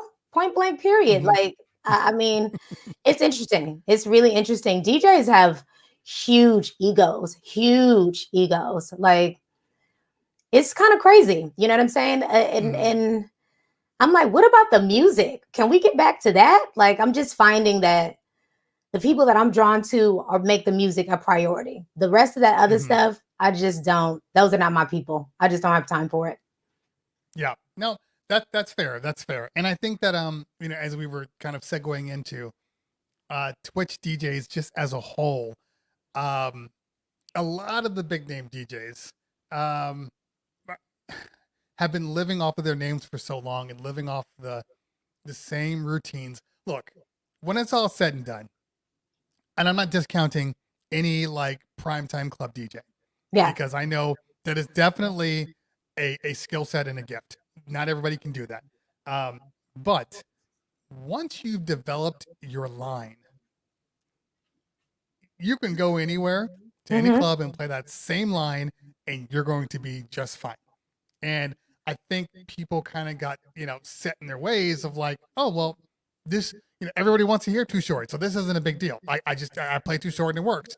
Mm-hmm. Then they get to Twitch and they try to play the same club set and nobody's having it. No, Nobody wants to hear the club right now.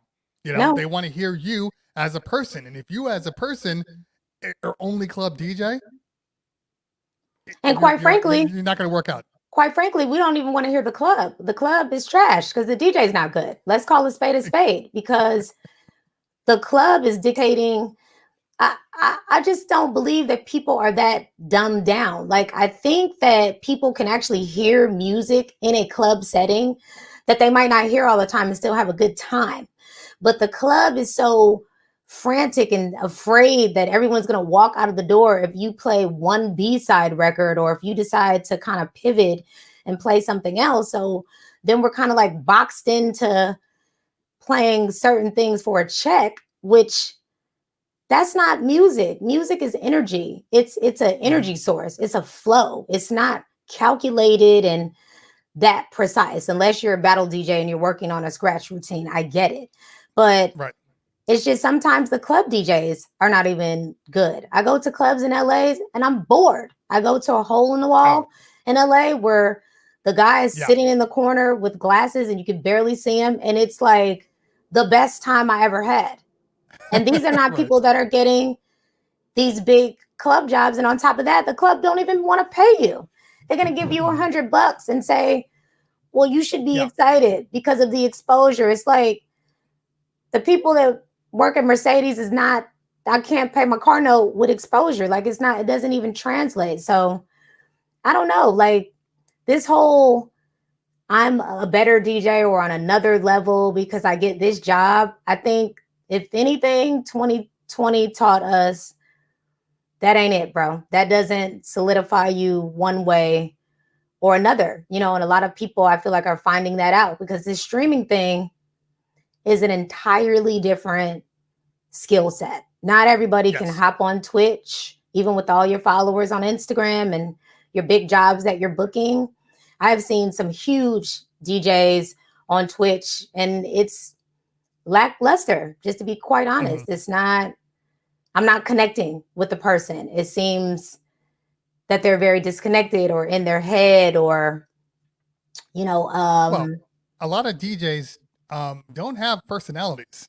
I mean, we have to be honest with you. Like there's a lot of DJs that are really, they might be good at that lineup and hitting that thing, but to keep a microphone on somebody for 1 to 3 hours, a lot of your personality struggles through. That's the key. If you can talk, you're gonna do well here. Talking supersedes skill sets all day long. Now, speaking of, can you tell me if you can remember your worst DJ F up on Twitch? Oh my God. Yeah, I can. I had a whole debacle of liquid. Like I was doing this thing on Twitch. I wasn't drinking for like 42 days, right? So the shot o'clocks were water shots. We're still in the vibe so I can be with my people, but I'm like, I'm not drinking, but I'll do water shots with you guys. So the way I have my DJ setup is in my dining room. So I have a island that's in the kitchen that's kind of in between my DJ setup is the island, then a little bit of negative space where I have like some cables and stuff plugged up and then my setup. So I had this water shot just on the edge of the table. And I guess the bass from the speakers was making the little shot glass kind of move to the edge of the table. And mind you, we were vibing. Like we were like having a good time this night. Like I was playing this amazing song and it was hitting, right? And then the next thing you know, it wasn't hitting. The water shot Oh splashes no. all over the surge protector, totally soaked it. Everything started blinking out. Mind you, my turntables are connected, my speaker, Uh-huh. everything was connected. Like, if you would have been able to see the behind the scenes of that with no audio, you would have been crying. The scramble, the paper towel that I had. The mind you, the chat is still going. I'm like, Mm-hmm. abort, just turn They're like, everything off. hype train, hype train. Abort, just turn everything off. Like, I for sure was thinking in my mind, like, I shorted something out. I'm gonna have to replace something, which I did short out one of the sockets in my kitchen, which I had to get fixed Mm-hmm. subsequently, but it was literally a shit show. I'm like, and after that, I think I had like a month full of technical issues back to back to back. And the whole time people were saying, oh, I have technical issues. I'm like, not me. She's coasting. Hasn't happened to me. That was a hard month. I was like, I'm about ready to throw in the towel. Like, this is crazy. Mm-hmm. It's like thing after thing. But got through it, came back on the stream, got another surge protector, wiped everything down, hopped back on and finished my set. But I was sweating. That one was a little bit crazy. I damn near wanted to cry, but we powered through that thing. Okay. Fair enough. Fair enough. Yeah, people don't realize that like everybody wants to drink and do everything on their streams, Mm-hmm. and all that stuff is dangerous. There's a reason when you go to clubs, they're like, no liquids anywhere near the Yes, stuff. that's nowhere that's near the why. stuff. Jesus. Gotcha. Now, I'm curious. Now, you did IG, you moved over to Twitch. Was there a point in time where you thought to yourself, why am I doing this? I think I'm just gonna stop. Yeah. Yeah, it was. The rigorous schedule of Mm-hmm. a streamer, you have no way of knowing what that entails until you start doing it. So Mm-hmm.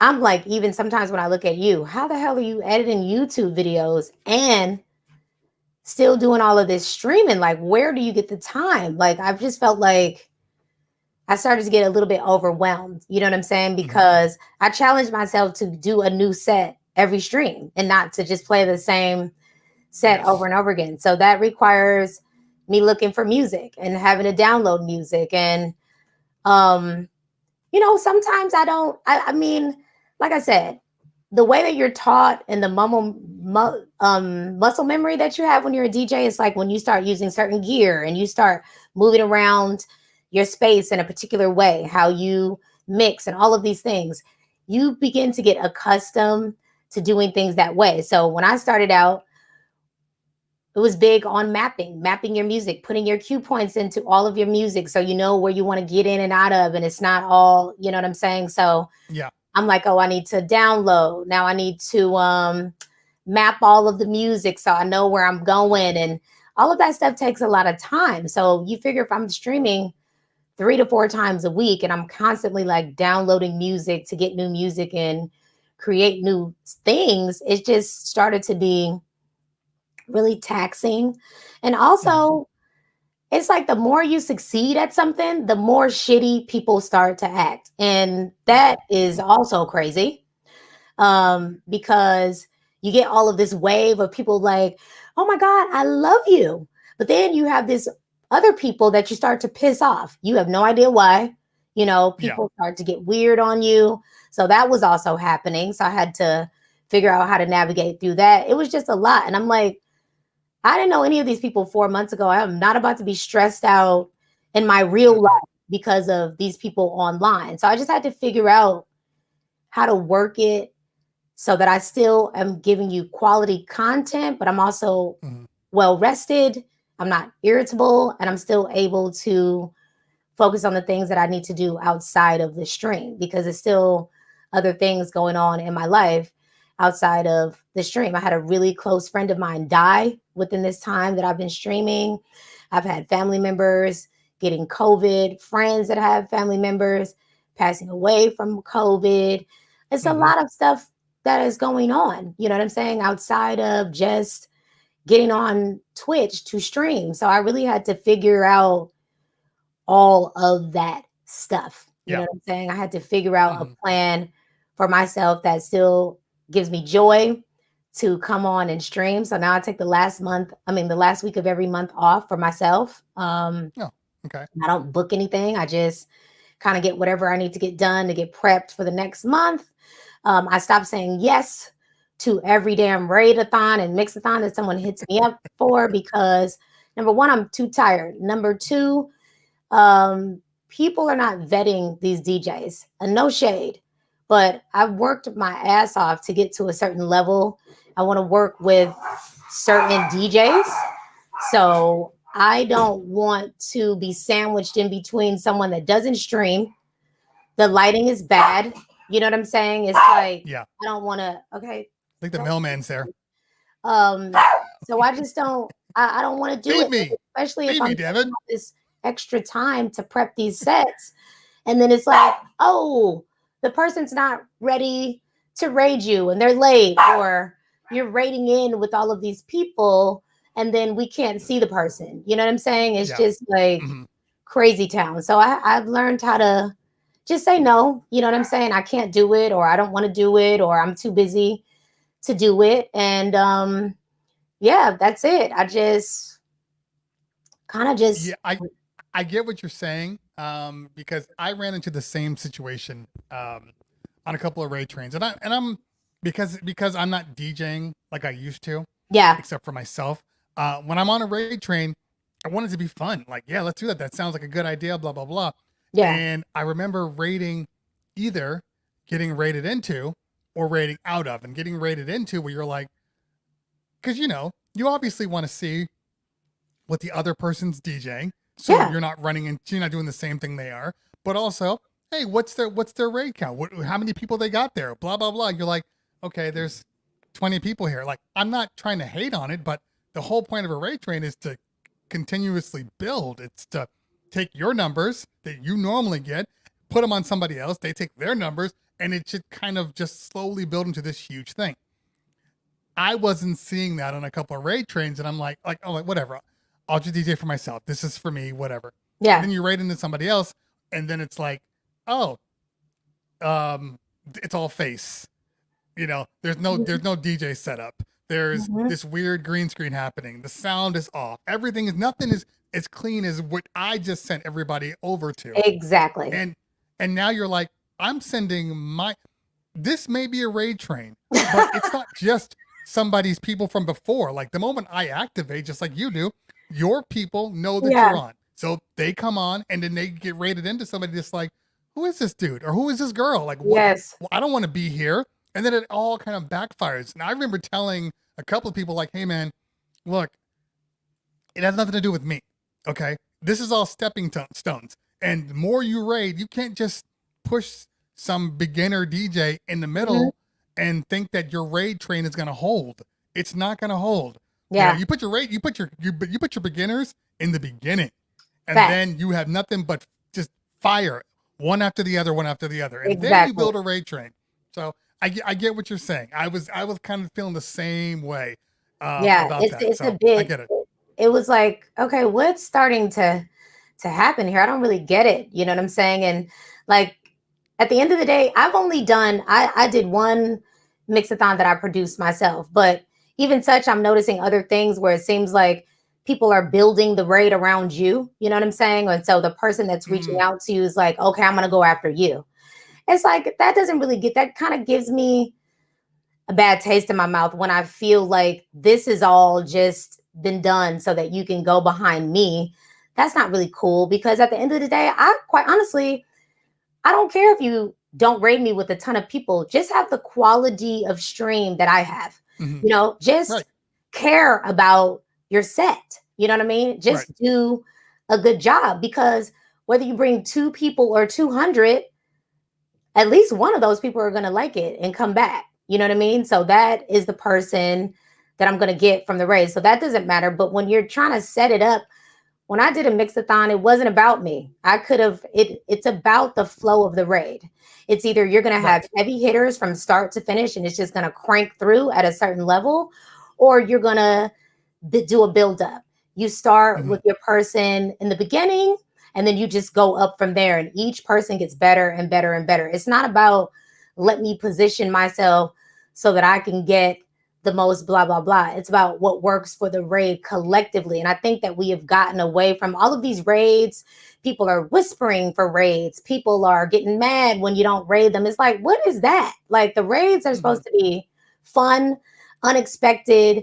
That's the whole joy of the damn raid.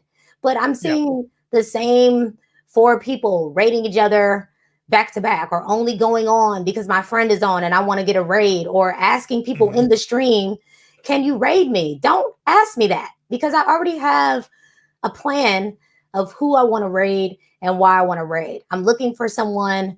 A lot of times my friends are on. I don't raid them every time. I've already raided you. Let's find someone that has 10 people in the room. Let's find Yeah. another And female DJ that we've never heard play. Let's find an international DJ and like listen to some different types of yeah. music. Like, I don't owe you anything. I don't owe you, not even my friends. My friends don't owe And me anything. We're all working from zero to get somewhere. So I don't and you know understand it's what this vibe is with all these damn contrived ass raids. It's annoying. yeah, but it's funny to me though because I've been on and I've seen people that I consider to be super great friends that never raid me. Mm-hmm. I'm not mad at them for not raiding me. It is what it is. Like, you have your agenda, I have mine. So anytime I raid people, like I even in the chat, it's like I stopped asking who am I gonna raid? Yeah, I Because don't every ask. time I did, they would pull up, oh, raid so and so who happens to be a friend of mine. And I'm like, okay, I already rated them. Let's raid somebody different. Sometimes I raid because and I've said this, the kind of the three rules of raiding. Either you're raiding your homie because he's your homie, or you're Mm-hmm. raiding somebody new because you're trying to help somebody out and maybe they have 10 followers or maybe they just have a dope vibe and nobody knows who they are yet. And three, it's political. I want to raid this person so they know who I am. I register on their map, and so maybe at a certain point they'll return the favor or whatnot. Those are really the only three reasons why you raid. So I like to raid people.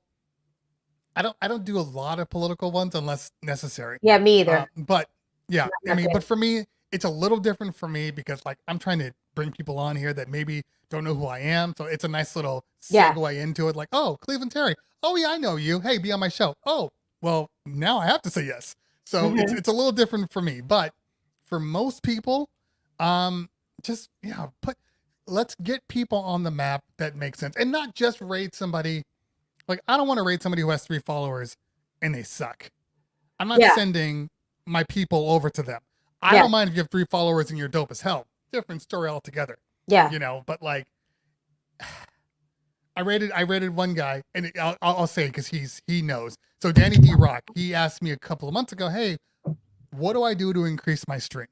Uh-huh. I've been doing this for a while. My numbers aren't growing. How do I get it up there? And I'm like, you just got to be consistent. So it just so happened that when I was on one of my streams, I pull it up. Danny D Rock happened to be DJing. So Mm-hmm. I was like, let's raid Danny D Rock. People are like, no, raid this. I'm like, no, no, no. He only has like 7 people on. Let's raid him. Let's get him up there. Started the raid. Uh, Everything was great except for his audio was off. It was Oh it was God. it was playing out of his microphone. So then I was like, get it fixed, fix it quickly. But then I'm starting to think it's like this is one of those issues with rating sometimes because you want somebody to leave your quality stream. And what are you programming there? Is that your light? It's your microphone. Oh, so you want somebody to raid your quality stream, and when you send them, you want everybody in your stream to be able to feel like they're not getting into mediocrity. Like that. Yeah. That's the key here. And I think a lot of people are forgetting why we do this. And when you operate at a certain level, it's kind of a slap in the face. Like if you raid somebody that's BS, your people are going to be like, "Why are we here? This makes absolutely no sense." And that circles back to um the Angie V raid that I was talking about earlier, Mm-hmm. where she raided in. I know what kind of vibe, I know what kind of thing that her people have. If I raid into somebody, they need to kind of be aware, especially if their numbers aren't averaging like high figures. They're not the Yeah. DJ scenes of the world, or whatever, the icy ISIS. If I raid you, you may want to just think about what you're playing for a minute, and feel free to be like, hey guys, what were you guys doing? Oh, you were on a talk show? Well, I'm playing this vibe. Does it sound cool to you? Just see what they say. Yeah. We're not asking you to change who you are as a DJ, but you have to realize that these aren't your people. The people that are raiding you, just like if you get a raid, those aren't the people. They don't expect to hear you. So Right. unless the Yeah. raid is specific, like this is a EDM raid all day long, or this is a funky raid, play your funkiest stuff all day long. If it's just a raid train, then legitimately the person raiding you, there is nothing there that connects you to. So if he's doing EDM and all of a sudden you're playing Ratchet, you're going to turn some people off. You're gonna It lose has nothing to do with you. Yeah. You know what I'm saying? So what do you do when that happens? What's your take on when a big raid comes through for you? I've done both. I have stayed in the lane that I was in sometimes when the raid comes in, because I know that it works. And sometimes I will pivot. Last night, I think I had 6 raids, I want to say, and they all literally happened back to back. So I started off my set playing classic R&B, soul music, stuff like that. We were celebrating my brother DJ RTX's mom's birthday. He rated me. That was the vibe. So we'd already been doing that for maybe 2+ hours. So when the raids started coming in, it was like 3 or 4 back to back, like this person, this person, this person. And then you came in with all of your people. And I'm like, okay, I'm going to pivot. Like I'm going to take it in another direction. It's a bunch of people. I'm going to do a little small Ratchet set, and then we're going to pivot into some edits. So that's what I did. I just kind of go with my gut on what I think, of course, I should do based on who's pulling up. You know what I'm saying? The crowd of people, what they were possibly playing.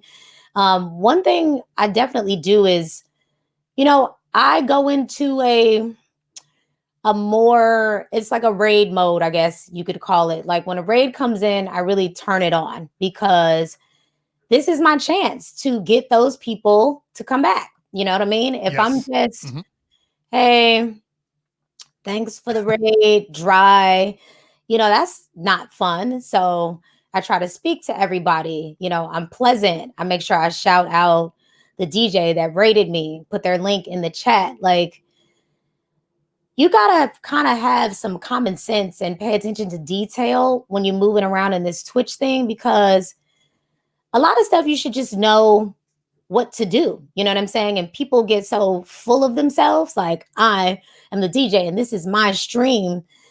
It's like, yeah, but it's a collective effort. The people are here for you. You are here for the people, and you got to find a way to meet in the middle. You know what I'm saying? It's like people's raid etiquette. One time I raided someone and they was complaining about how much the people were chatting in the chat when my people came in. Okay. All right. Get noted. Will not raid you again. Got it. So it just, I don't know. I just kind of play it by ear. You know what I'm saying? A lot of it for me, I don't really have a specific formula. I just do what feels natural to do. And that is greet the people. If I need to pivot, I know how to do that.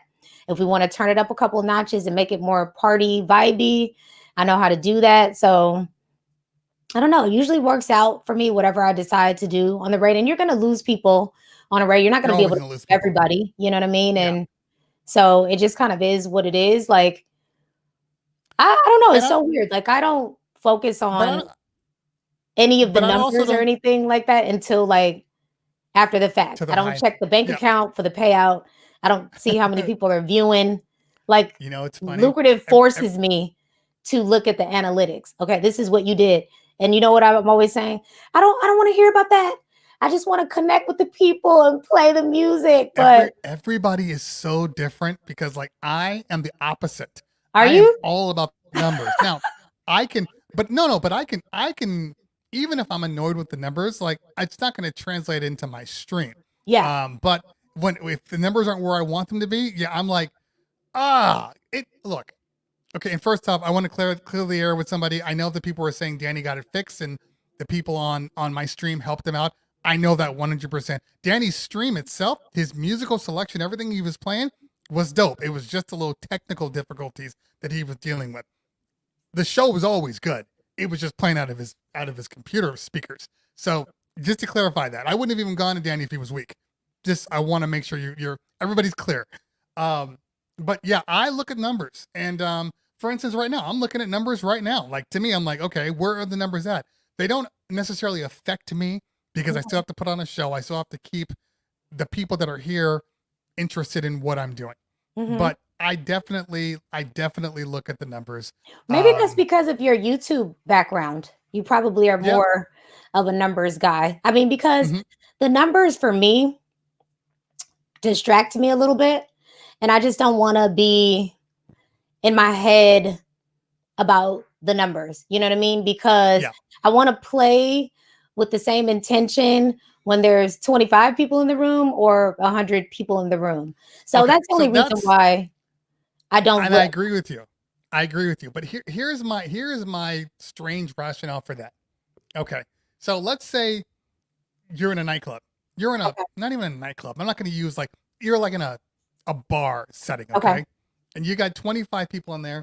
Typically speaking, you're playing for them, but you're also kind of playing for you because there's Mhm. 25 people. You're just trying to show them your vibe and get them going. Oh, look, their heads nodding. Okay, Yeah. I'm in the good place right now. Perfect. Fast forward an hour later, you're playing your vibe, and all of a sudden, 150 people walk into the club screaming, "Woo! I'm ready to go." Then you got to Chances be are ready you're to going go. And it's time to you're, pivot and get the hell out of and your you're going to vibe pivot.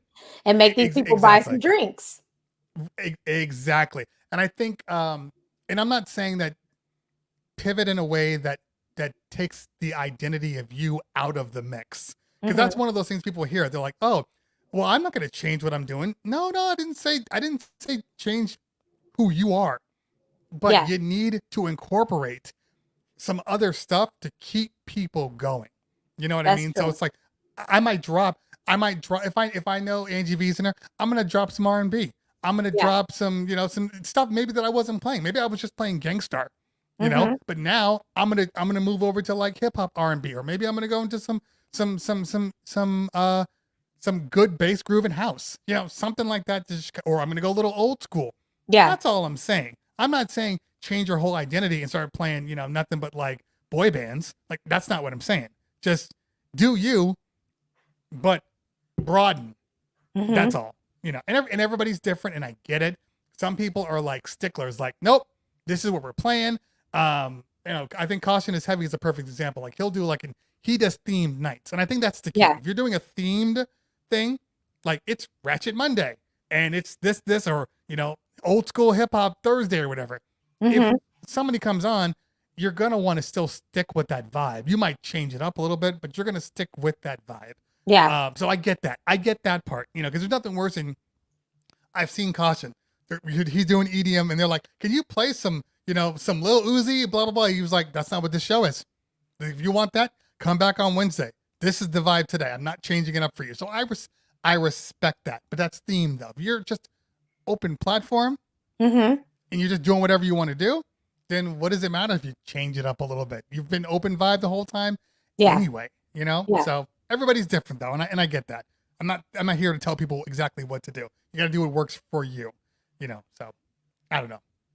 I mean, well, when you're not used to, I mean, I don't really come from the clamoring of hundreds of thousands of fans, This is Yeah. kind of a new thing, the rapid growth and all this other stuff. So maybe it's just that I'm not really, I'm still having fun with it. And the numbers are kind of just, a part of me doing a good job and actually connecting to the music and playing well. So I don't Mm-hmm. necessarily, I'm not like obsessed with it. I know that I'm going to get wherever I'm supposed to go. We don't know how big, we don't know until we get there. So Yeah. I'm just saying that it's not like I don't check my analytics, but I just don't check them that often. Mm-hmm. a lot of times I don't even know when the payout has come. I don't know, because I'm not running out spending thousands of dollars. I'm only buying more gear to put into the stream. So I don't really, Mhm. I don't know. Once I stop getting so focused on those things just seem to feel better and flow better for me. So I've just kind of been in that space. As long as I show up with integrity, I do a good job. I'm not, out here shady, stealing people's ideas and doing weird stuff and slanging pianos and in raffles on the stream, then I'm good to go. I don't really check the numbers until I have to check the numbers. And I'm thankful for the support. I'm thankful for the people, but I try not to get caught up in that. I feel like I kind of Mhm. struggled as a young person with this whole ego thing, and it just didn't feel good. It kind of turned people off. And so I'm just not in that space. Like, what's for me, I'm going to get it Yeah. regardless. If I put the work Mhm. in to do what I got to do, then I'm going to get everything that I'm meant to have. So I can just be chill about it. You know what I mean? As long as I'm working hard, I don't really have to get caught up. Now, maybe it'll be a different thing when I reach another level of success and it gets to be really big and I have to check this or that. But right now, I'm not checking any numbers. I don't even know how many people are in my stream ever when I'm streaming. I'm not Really? the button. That's good for you. I want to I know. can't do that. I need to know my numbers. And it's well, and also I don't necessarily know that I cared about my numbers until I reached partnership level. Uh, Then everything changed. Everything changed, and I'm not partner yet, so yeah. everything changed for me.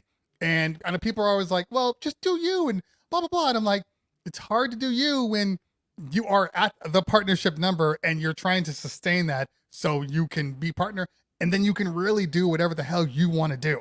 Well, You is know there a that? number? Like, I'm kind of confused by that Okay, because some people I see don't have, I mean, they 1,500, 2,000 or whatever. That's not huge number. That's a hmm good amount of people, but they're making partners. So is that like a thing? Is there like so a number?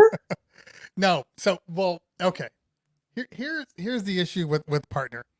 Um, so everybody knows the affiliate is really easy to get to. It's like, Yeah. average 3 streamers. I think you have to DJ for like 22 hours or something like that. Um, and have a certain amount of followers. So I think it's like 50. But then after that, the the numbers shift so dramatically that it almost becomes impossible for a lot of people to hit that. So the number is, you have to average 75 people, Right. and then you have to do like, I think it's 26 hours of streaming, and then your followers don't count for partner. That average is a beast to hit. Man. Yes, but that's the key. Um, if I'm sounding low, I haven't changed anything like whatsoever. I think this is a StreamYards thing because I haven't changed anything. So, Neither have but I. hopefully yeah. So I've turned up a little bit. Hopefully that solves it. You sound fine. Yeah. Okay. So somebody's tripping. Okay. So go back to what I was saying. So the number is 75. So you hit 75, it Right. automatically switches from um, path to partner to apply for partnership. Here's the funny thing. After you hit 75, they no longer show you your averages anymore. So you know Oh, how when you're looking at path to partner, you can see your yeah. average less the raids and all that stuff. That's gone. It's only now that you're above the 75. Oh, But it doesn't wow. show you.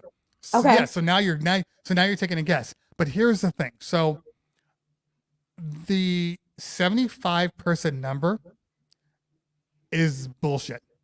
Mm. So you need to hit the 75 to qualify. But that's not going to get you partner unless you know somebody. If you know somebody, if you call in a favor, then maybe you didn't even hit 75. Maybe you were at 50 and you called in a favor and now you're partner. Or you have some sort of a larger presence on another social platform. So Okay. maybe you got 20,000 IG people, or in my case, 25,000 YouTube people. Maybe you got that. I never used my social platform to move over. I was trying to see if I could get it without having to utilize that. Okay. Okay. So I focus on my numbers and built my numbers up, and my numbers are good.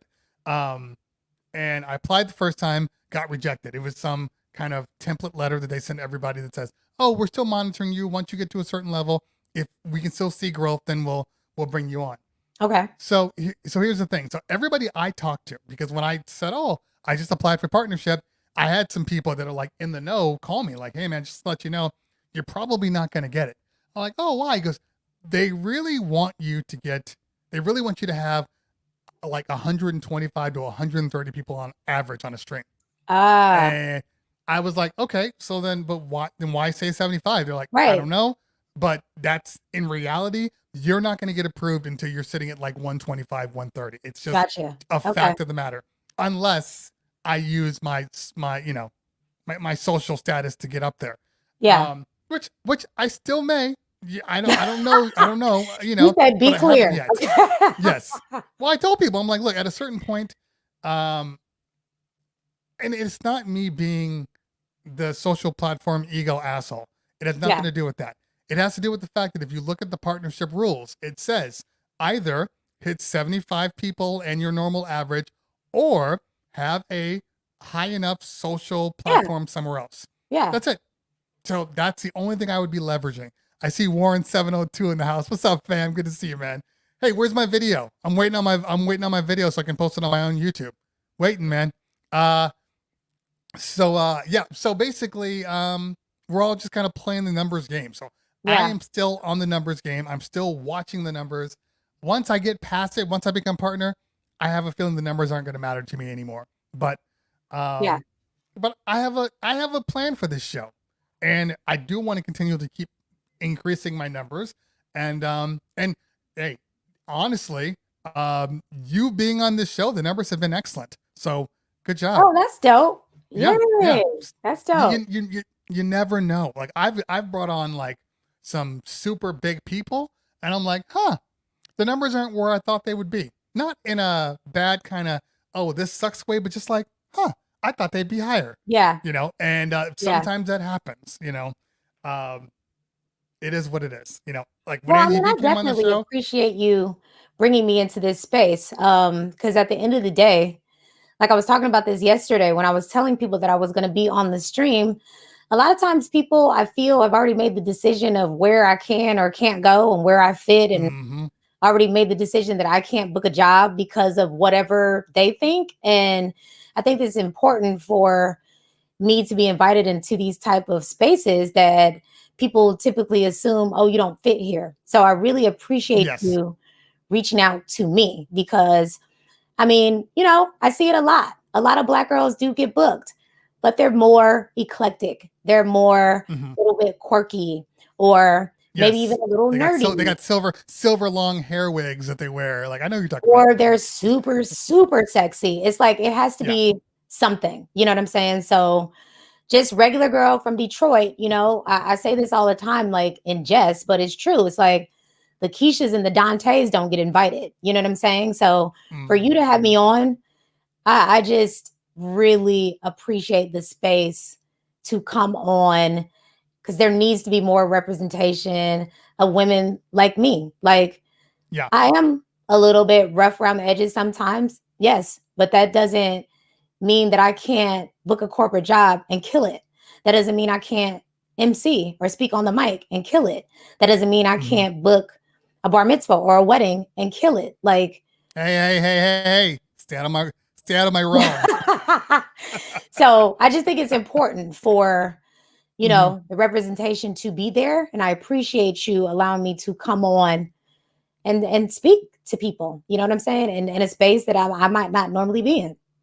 Yeah. It's interesting. And I tell people this, and I'll keep telling them till I'm blue in the face. I only invite 3 different kinds of people. Either I'm a big fan of them, and I just want to talk to them because they're dope.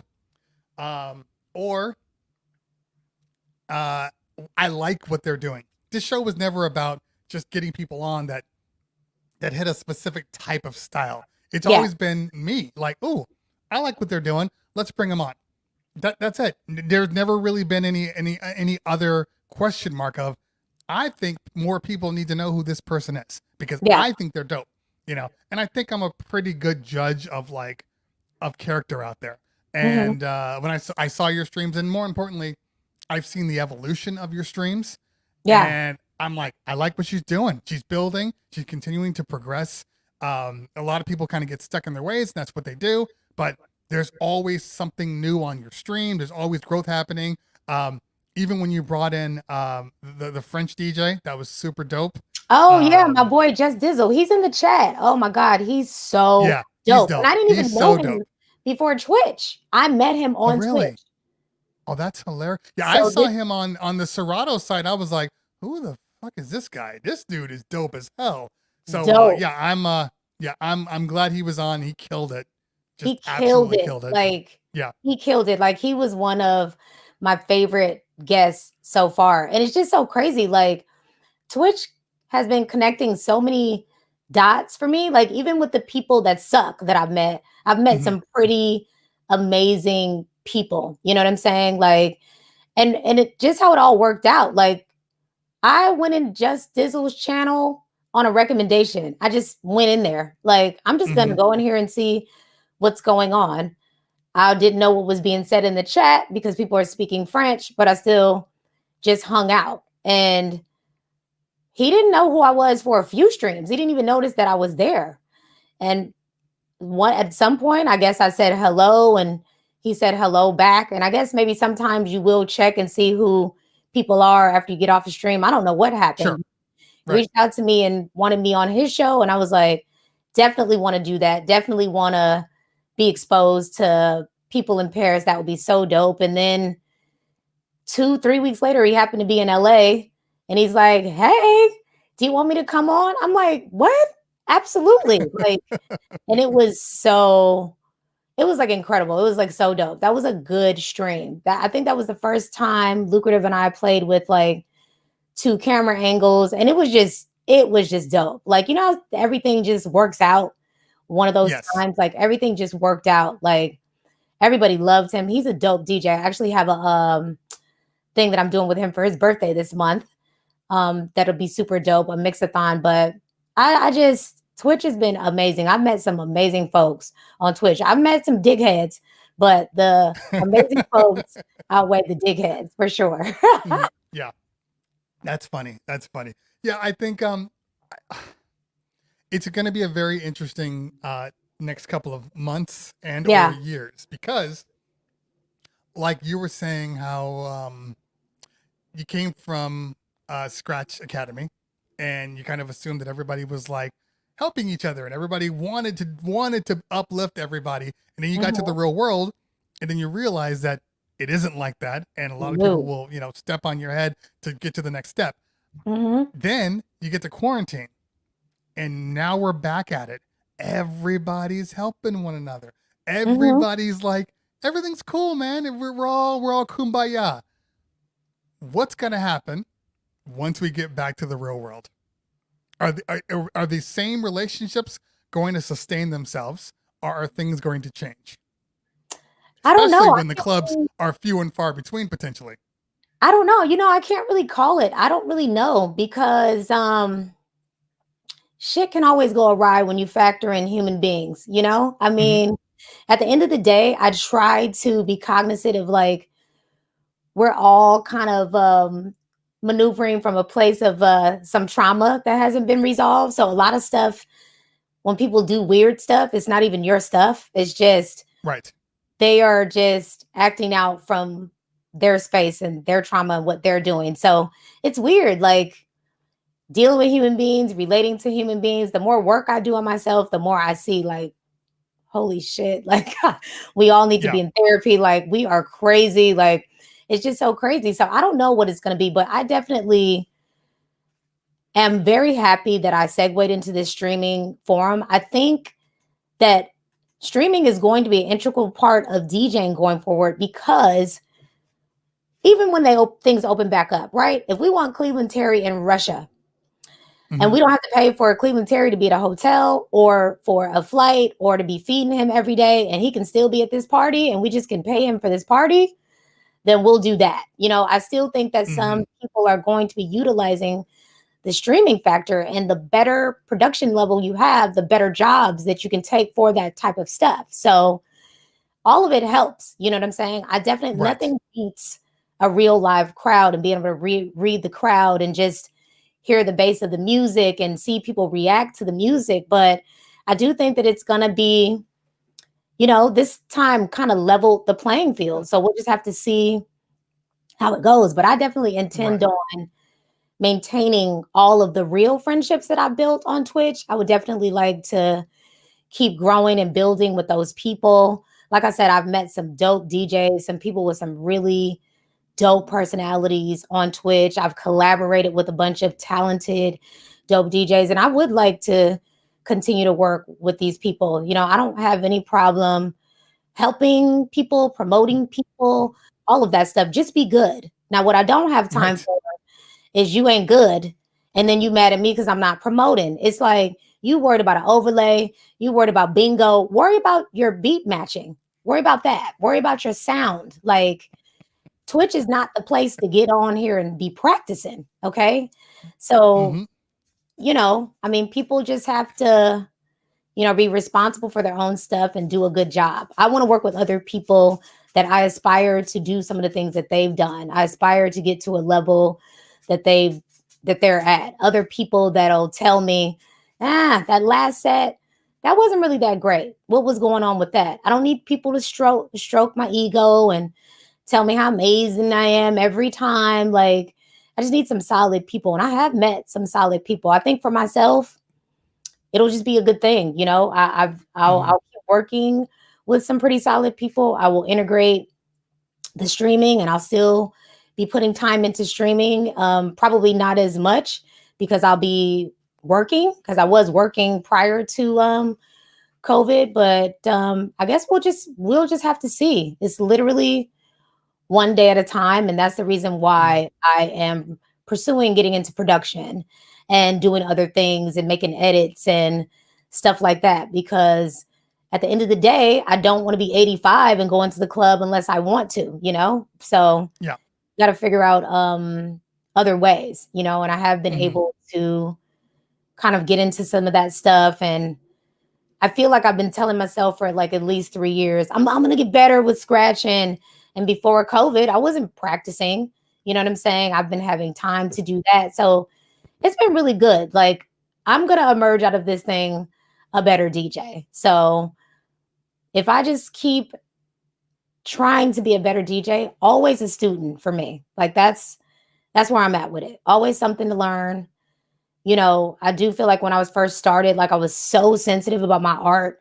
If you would tell me Mm-hmm. something, I'm like, and who are you talking? Who are you talking to? Like, not me, but always something to learn. Like, literally, someone said to a friend of mine, I like her, but I don't really like her beat matching her blends. And I was a little offended, a little butthurt. And I was like, but that said, you know what I'm going to do? The next couple of sets that I have, I'm going to record them. And I'm going to listen Mm-hmm. back to see how is the beat matching? How are the blends? Maybe there is some things that I can do to get better. Why not check? Someone said it. I'm just going to check. You know what I mean? Right. So I don't know. I'm just in a space of like, I'm just here so I don't get fined. I'm doing the work. I'm putting the time in. I absolutely love music. There's not another job that I would ever want to do, and I would do it for free. So that's it. It's gonna take me everywhere I need to go. Like I'm confident in that. I even did stand up before, and I didn't even love that, and I love that, but I didn't love it as much as the music. I Mm-hmm. love like from the core of my soul, music. Mm-hmm. Well, I think so. I think we're all in the same kind of situation where we're all DJs, or we're all a production, we're all producers. Like all of these things are still a part of music, and I think if you're a DJ, you're naturally, especially if you have a love for music, you're naturally going to progress into production and making your own stuff, making your own edits, making your own flips. Like that just comes along with being a person in love with music.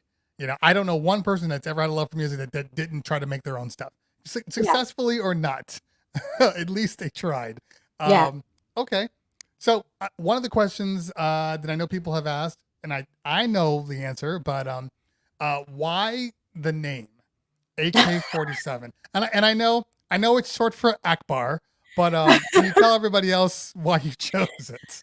Okay, so that's a good question. Okay, when I first started DJing, I was 34. When I was Mhm. 34, I don't know why I didn't think that I would be getting corporate bookings. Okay, but I'm like, this is a cool fucking name. Okay. So one of the first reason why I picked the name is because it's gender ambiguous. So I was thinking like if Yes. I ever turned in a mix or did something on paper where there's no picture, no one would know whether I'm a girl or a guy, and they would just listen and make a decision of whether they liked it or not.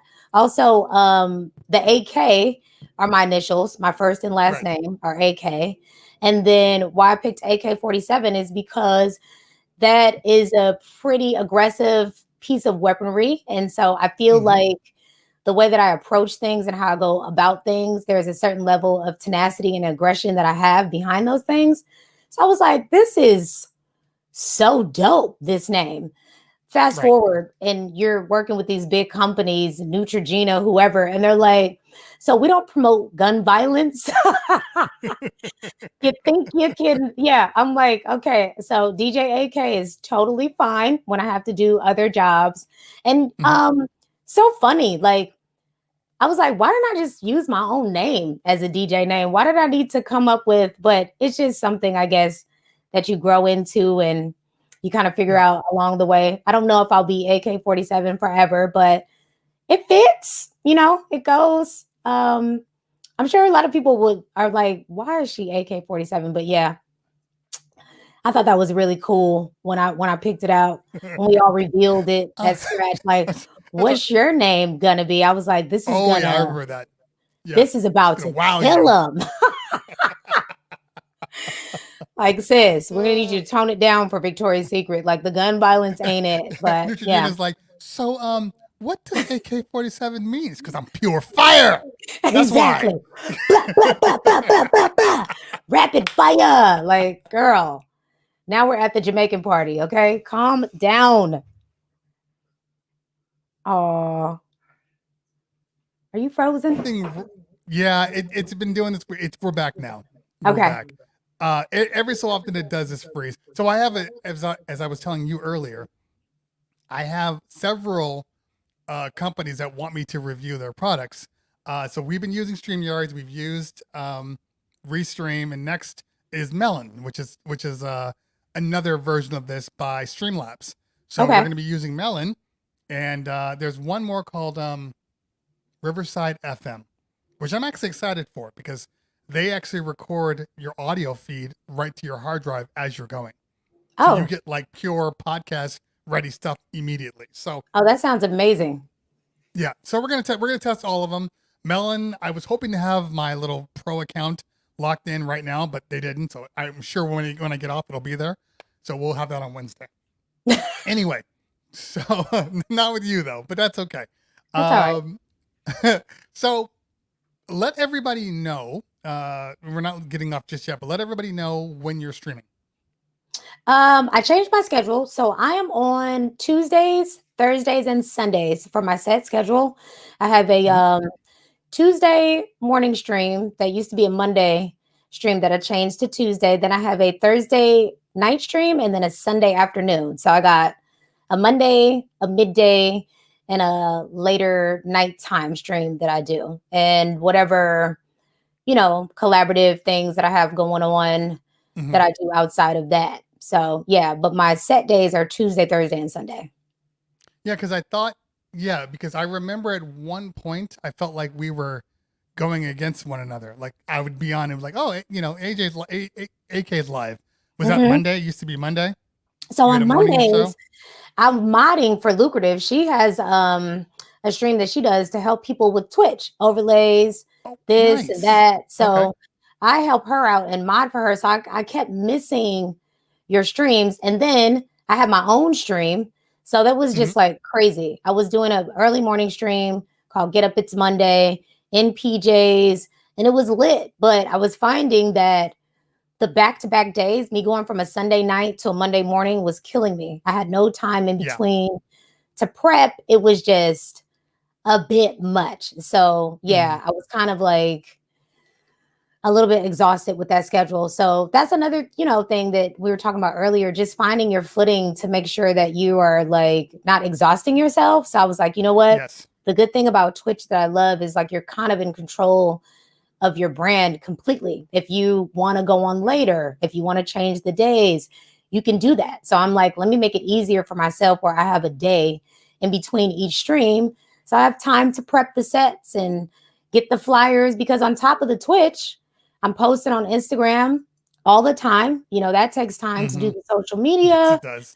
Um, I'm always having people email me or DM me or whisper me to do stuff. And, you got to get back to people. And then that turns into a back and forth thing. Like, it's a lot, you know what I mean? So I'm just Yes, it like, is. what way can I set up my schedule where I'm not having back-to-back streams? Because of course, then you're going to get your raid trains that come in where you are going to have to do back-to-back, but at least my stuff is not back-to-back and I can kind of have a little bit of a rest day in between. So we are on Tuesday, Thursday, and Sundays of every week. And the last week of every month I take off. So the last Monday to Friday of every month, I don't stream at all.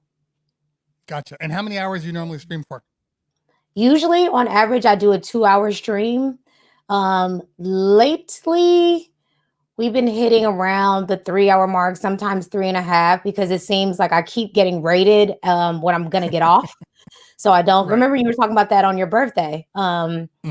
I don't want to just hop off when someone has rated me. You know what I'm saying? So I try to play a little longer. Or the last stream that I did before I took the week off, the Sunday before I took that week off, I knew I was going to be off a week. So I did a longer stream for my people. You know what I mean? So we just vibed out.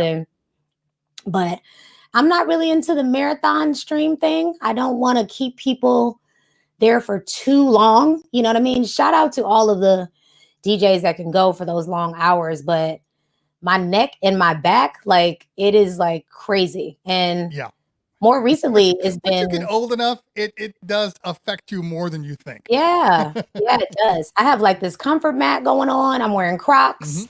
I got this electronic adjustable table that I bought myself that I can like nice. Move the height of it so that I'm not leaning over and my back is not all hurting me, because it's a lot. Like, it takes a lot out of you to do this streaming. You start feeling all these crooks and nooks, and I'm like, okay, I need to do something that can set me up where I am not feeling like I am beat up. So yeah, I try to keep it at about 2 hours. Sometimes we go over depending on what's happening, but generally I'm on for 2 hours. I like to keep it around that.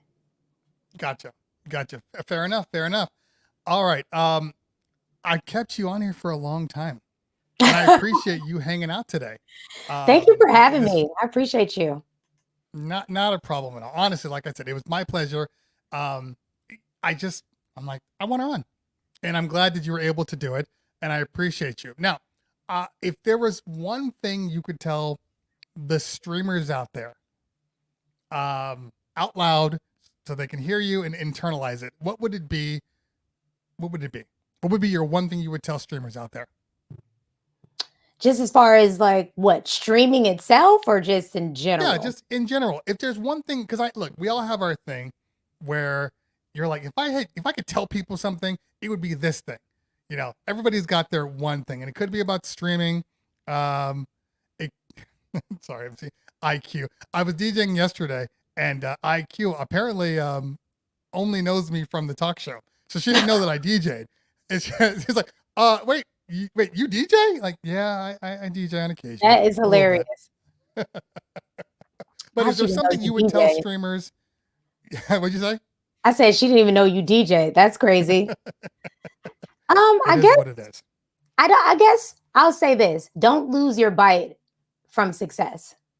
That's what I'll say. Don't lose your bite from success. You know what I mean? Like, just be a regular, normal human being. Be kind, be thoughtful, treat people. I know it sounds cliche, but treat people how you want to be treated. And also, if someone has something to say to you, constructive criticism, anything, you know what I'm saying? Just take a listen. Let's not jump the gun and get all crazy and tell folks they don't know what they're talking about. And I don't understand why the people aren't coming. And I don't F Twitch and Twitch is whack. And it's like, well, other people are having 150 million people in their room. So obviously somebody figured something out. Like, let's not be Yeah. so grumpy. So You know what? weird. That is probably the most frustrating part of doing this is watching people. People want to watch Twitch die. DJs, not What like is regular that? people. Yeah, it's this weird thing where DJs are like, nah. They're doing something illegal. Let's break them up. Why are you happy that DJs can't make any money? Like, why is that a thing for So you? weird. But I know this now. It's because there are a lot of DJs out there that aren't really DJs. Like, they DJ as a profession, but they're not really DJs. Say They that just again get for the people in the paid. back can hear you. CT. You know what I'm saying? So I Yeah. get a lot of these people who it's like, oh, you don't really love music. You're just here for the payday. So you're Woo. never going to feel why performing is important. That's never going to be a thing for you. You know, Wow. like, just like you said, I would do it for free. You know, a lot of times if I'm doing a party like Cherry Poppin' at the room, Yeah. they pay me $100.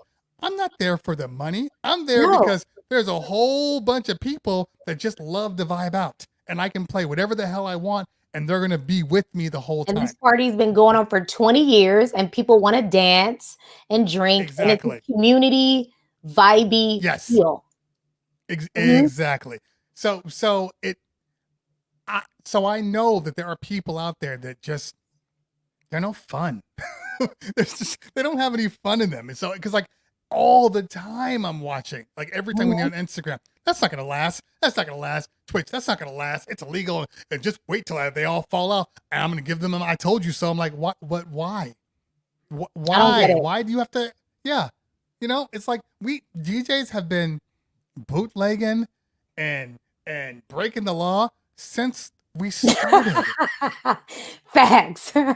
You know, Super there's facts. a reason that it's called pirate DJ because Yes. people would literally play music that wasn't theirs on the terrestrial bands, and it was illegal, but they loved doing what they were doing. Mhm. This is essentially pirate radio right now. Yeah. This is what we're doing. Facts. You know? I don't really understand that conversation. Yeah, a lot of people do. So this is not gonna last. It's like, okay. Even if it doesn't Yeah. last, why is it a bad thing that I'm doing it? You know what I mean? I mean, I found something that I like Why to does do. it bother you so much? You know, if you don't like it, you're not streaming. So then why even have an opinion about it? You made a choice not to be on Twitch, and that's cool.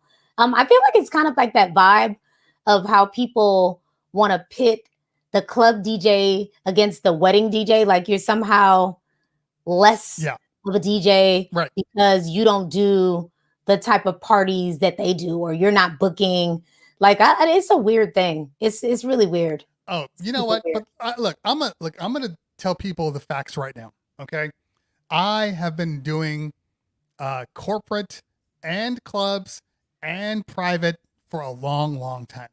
I'm gonna tell you this for everybody out there that wants to know: there is nothing fun about doing bougie parties. Bougie parties are the worst parties you can do. They feel weird.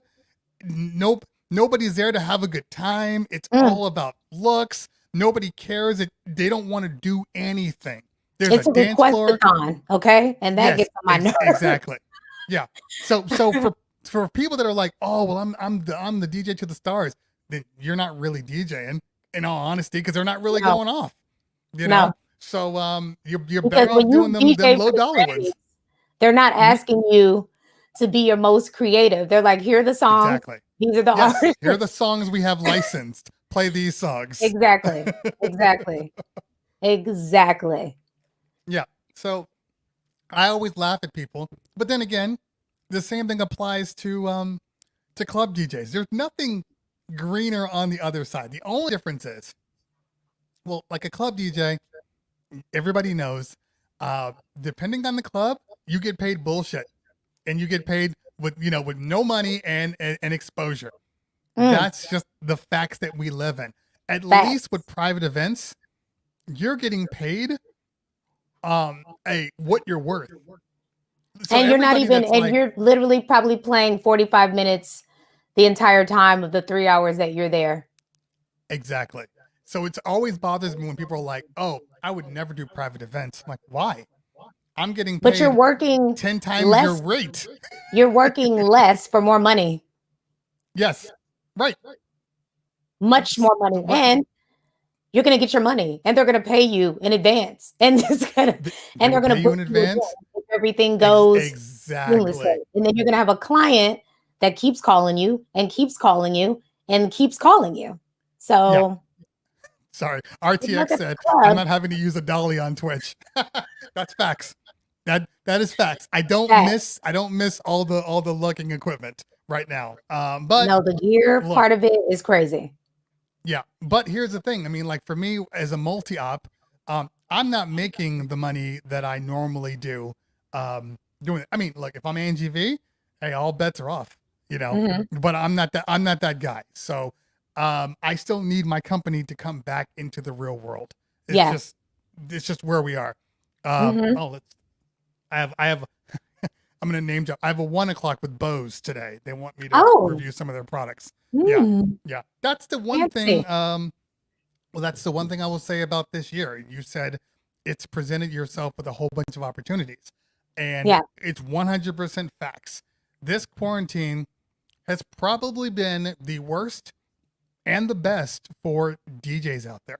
You Yeah. see, a lot of DJs like you, for instance, prior to this, maybe struggled a little bit to get bookings, but It was after hard. this, I mean, yeah, I was getting bookings, but it wasn't like everyone's hitting me up. I was getting bookings because a few people were like, "Oh, I think you're dope. I want to work with you." Now, when I get in there, I'm able to get booked again. You know what I'm saying? yes, hmm So that's dope. You know what I mean? And so from that stuff, then more stuff keeps happening. For me, it was more of a word of mouth thing. It's not like everybody and their mama is hitting me up, but I know hmm that most times when I book a job, I'm able to get another job. So that was right, good. But hmm Twitch has opened up, it's a worldwide platform. You know what I mean? yes, So it's like a lot of people that just, it's a lot of people that live in the same state as me that didn't know me. So it's just opened up it's doors international. in a lot of other ways and not just from pictures. You can literally hmm go and listen to me play and say for yourself whether you like it, you don't, whether you think it's dope. It's just been really different. You know what I'm saying? It's Right, definitely been a shift for me. You know what I mean? And I can kind of see the light at the end of the tunnel. And even though everybody was like, last year was the shittiest year, last year was probably the best year for me. hmm yeah, me too, Period. me too. Yeah, I mean, I actually think. Hold on, let me just look real quick. Um, Last year in March, I had, and I was happy, proud of it, like 13,000 YouTube subscribers. Wow. Um, yeah, which was still good for me. Today, let's see what I ended You up shot with. up there though. To, When you start doing your streaming videos, yeah, it went crazy. no, it went huge. So today, I am 6 away from 25K. I have Oh, no, gained I congratulations. have gained, thank you. I've gained 12,000 subscribers this year since March till today, since Yeah. March to February. You That would start not have doing those happened. videos on streaming and that shit blew up. Not to say that Yeah, you weren't dope beforehand, but it really just got really crazy. agreed. 100%. And it was like I said, it's just I did it because I was learning. I was like, I think people would like to know this. Like that's the Yeah. only reason why I did the video. There was Yeah. nothing. I didn't even think it was gonna get many views because I'm like, this goes against what I normally do anyway. But it's one of my biggest videos, the how to stream on IG one, and then the subsequent, like there's like 3 more after that. But they were all doing I think the IG, how to stream the IG is at, I think it's at 200K Wow. views. Yeah, Wow. for a DJ channel, that's humongous. That's huge. So yeah. So Well, that's anyway, just a testament to you know what you just said? You were like, I just did it because I thought that people see when you go into into stuff and it's like you're not trying to swindle anything out of it. That's when you get the best return. So that's mhm, what I don't get about all the streamers with the tactics and the gimmicks. It's like when you just come from a space of like, I'm just gonna do this because I think it'll be helpful. You know what I'm saying? Like DJing for me, I'm providing a service to people. I'm giving a service. You know what I'm saying? So I mhm, know that I'm right, providing a service and I'm going to get something back from that. I don't know what it is. I don't have anything written down in stone. I'm just showing up because I don't want to get my stream cut off and I want to play music because right. I'm at home. I'm not going anywhere. I'm not booking any jobs. I just want to play music. When I play music, I'm very happy. It's very soothing for me. It does a lot more than just me being able to say I'm a DJ because quite honestly, in my real life, I don't talk about being a DJ. I'm not that person. I don't sit Mhm, and talk your ear off about how amazing I am and I'm such a great DJ and I do this, that. I don't talk about it. Like when I'm not DJing, I'm just not a DJ unless I'm talking to somebody about DJing. I'm not going to sit at a dinner table and brag about how amazing of a DJ I am. So that's why I said I had no hope, I wasn't even thinking about getting to 500 followers, let alone 2,600, like not yeah. even on the radar. I was playing full out to crowds of 11, 12, 13, and was Mhm, excited about my little 43 followers that I had. I was happy. You know what I'm saying? I was totally happy with that. Totally happy to get up and stream again to 6 people the next time or 20 right. people to the next time. I wasn't getting pissed like, what the hell is wrong with these people? I'm dope. Why aren't they pulling up? It wasn't any of that. I was just showing up, having a good time. And that's what happens when the intention is just from the heart and we're not scheming and trying to set up raids and trying to attach yourself to somebody you don't even damn like, calling them your friend on the stream, trying to get people to follow you. Like that's some sucker shit, as we would say in Detroit. And I'm not with it. Divine Justice said, low key, she just said, I'm an amazing DJ 4 times without saying Call her out. Call her out. it. Oh my God. Hey, sis, Chris Cut in the building. Chris Cut, what's going on, girl? We got to get Chris Cut on too. And I've Absolutely. actually made it a point. I love talking to dope girls, and there's so many of them out there. And I Yeah. think they all need a spotlight. I find Yeah. when I first started, it was like a whole bunch of dudes I respect, dudes that are dope. So that was never an issue. But I was like, I need to open it up a little bit, and I need to focus on bringing out some talented people, and Yeah. one on one. I mean, that's the difference between my show, and even like Tweak Music Tips. Like we're a one on one show, Yeah. and it's just it helps. It helps. It helps. It pushes. People have a right to know who you are as a person, Yeah. and I think you've shown people who you are as a person, I think it and there ain't helps. nothing wrong with it. I think it helps too. It definitely helps. Like I was on another channel with Diva 929. She does a smaller channel, but she Mhm. does a interview style show like you, but it's all female DJs. You know what I'm Okay, saying? A couple of sure. people reach out to me to do these type of things. And I think that it's just so important because it's like a YouTube video, right? People make all types of assumptions about you and your personality based on a little Yes. video that they watched, right? So Hmm. it's like sometimes people have these little snapshots of us or they've had an interaction with me. Like I don't play request. I don't like to play them. They're annoying. When I go to work and I have to play them, I'm annoyed. So if I have control over my workspace, then I'm going to opt not to play requests because a Hmm. whole list of things. If you're a DJ, but people get a little butthurt when I tell them. They're like, "Oh, can I hear this is how we do it?" And I'm like, "No, you cannot hear this is how we do it. I'm not playing it." You know what I'm saying? So just to be able to talk to us outside of the DJing, I feel that it's so helpful because you can really kind of see the person's personality. And then you're not going to Right. go into the stream getting offended or taking offense to something because I'm just playing music. I'm not here to be beefing with anybody. That's just, it doesn't even make sense. You know what I'm saying? So, I mean, and the worst part is when you strip away the green screen and strip away the music and everything, you're still a girl just DJing in her dining room. yeah.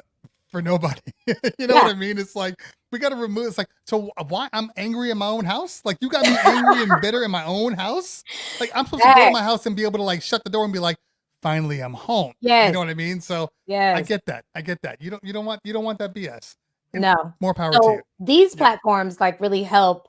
I think that other people just get a better understanding of, you know, my personality, who I am, and also, you know, there's tons of DJs on Twitch. If you're not feeling the kid, you don't have to stay. Other places to be.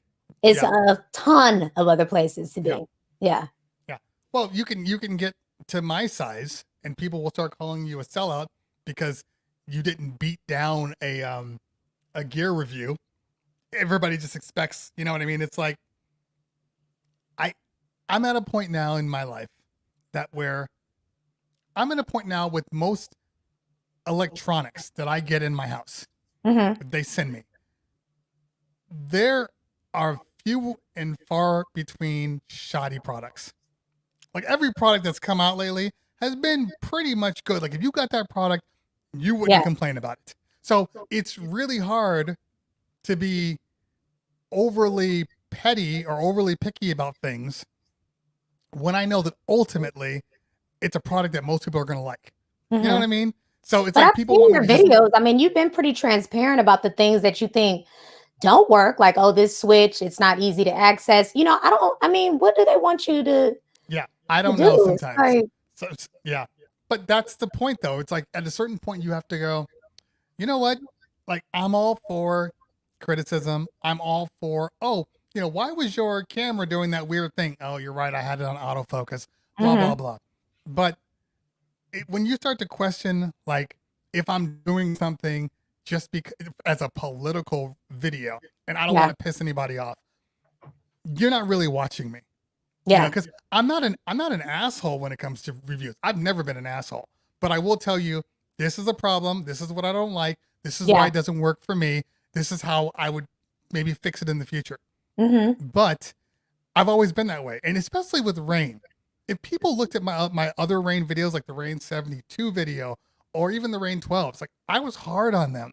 You know, especially the 72. I was really, really hard on them, especially because the S11, which I'm using, was right there. And so, was I a little worried that people were going to be like, oh, I can't give him any more product because he's just going to talk trash. Yes, there is an honesty factor that plays into a lot of companies out there. Like, they'll look at your reviews and they'll say, I don't necessarily want to give him that because I don't want him highlighting all the bad points of my product. But why not? That exists. Because if you can make it better, like, at the end of the day, a lot of this stuff that they roll out, sometimes I see you say stuff about stuff and then the next generation of it, they've made the change, you know what I mean? And they edited it and it's like a better product for us. So that's what I'm saying. Like, we're so used to all of this tiptoeing and BSing around with people. No one can actually say what it really is, which will get us to a better place. Like, at the end of the day, if there was something really wrong, you know what I'm saying? Even if you had a sidebar conversation, like, well, I'm not going to go into this much detail, but this is what's wrong with it. I would be grateful if I was the company, because you guys are, a lot of them are not DJs. You know what I'm saying? So if you're giving it to people that buy a lot of gear, you have a pretty big company. So you have a lot of gear. There's a lot of stuff that you've owned, that you've used in a lot of different situations. So somebody like that, I mean, you got to at least take into consideration. It's not about that. You're trying to make money. So if I'm telling you that this and this and this doesn't work in a real world situation, it's not going to sell. It might be a big boom and you might sell it first off, but people are not going to find it once they figure out what's wrong with it. So whether I say it or not, people are going to experience it's out it there. when they use it. Exactly. Yeah. There's only, the only thing I do now is, out of respect to the companies that I work with, every time I have a problem, I will actually ask them, hey, I'm going to say this in the video. Am I wrong? Yeah. And then and if they say, oh no, this is what it is, this is why we did it. Okay, fine. and I'll still say it, but I might give their answer to why it is the way it is, or for whatever reason. So have you ever ran into a company that's like, oh no, don't say that? No, because I tell them I won't do their reviews. Okay. Because I've actually had companies that are like, okay, so when you say it, here's our little sound bites and blah blah blah. And I'm like, I'm gonna, before I review this, I need you to understand that I'm going to be honest. So if you don't want somebody to be honest, then don't give me this review. Don't allow me to review it, because it's not going to come right. So anytime I get a review, yeah, because I mean, look, Pioneer, Rain, I've had issues with a lot of products, and like the Flex 6 is a perfect example. And I'm using it, and I'm using it with Serato, and I had just serious issues with it. Some people were on my Check 1-2 entertainment stream when I was testing it. So I called my guy, and I'm like, look, I feel like I'm crazy right now, but here are the problems that I'm having. Is this just what it is? And he was like, yeah, it works better with Rekordbox, blah, blah, blah. So I got my answer, but I can't just go and talk about a piece of hardware without saying the problem is this, you know. And as Mike Beats has said, there's a lot of NDAs. I sign NDAs like crazy, you know. So, you know, I do have to be aware of that, which is there's a reason why a lot of companies, a lot of reviewers don't sign NDAs. But if you don't sign NDAs, then you never have access to anything before it gets released. You know? So, but it is what it is. I'm honest, which is why I like Rain. And I know we're going off on a tangent, but Rain's a perfect example. I did my reviews or in music and specifically, and this was before we developed any relationship. Like, they sent me the Denon Prime Go and the Prime 4. Then I'm like, but I need Rain. Rain is like the key here. Like, there's Rain and there's Pioneer. Like, those are DJ ones. So I finally got into contact with them, and I was like, look, I'm honest, and this is how I am. So we need to have this understanding. It's like, we wanted you on here because you were honest. Because when you say something, when you say something, if you don't like it or if you like it, people are going to walk away knowing that it's a truth to it. You know, not just here are all the good puff pieces and blah blah blah and yada yada yada, and then you hang up and you end the stream. Like, you tell the bad, so now people are feeling confident when they buy something. Because that's my whole thing. I always hated buying a product because it was, oh, it's amazing and it does this, and you get it home, you're like, I hate this product in every way. Why did I buy this?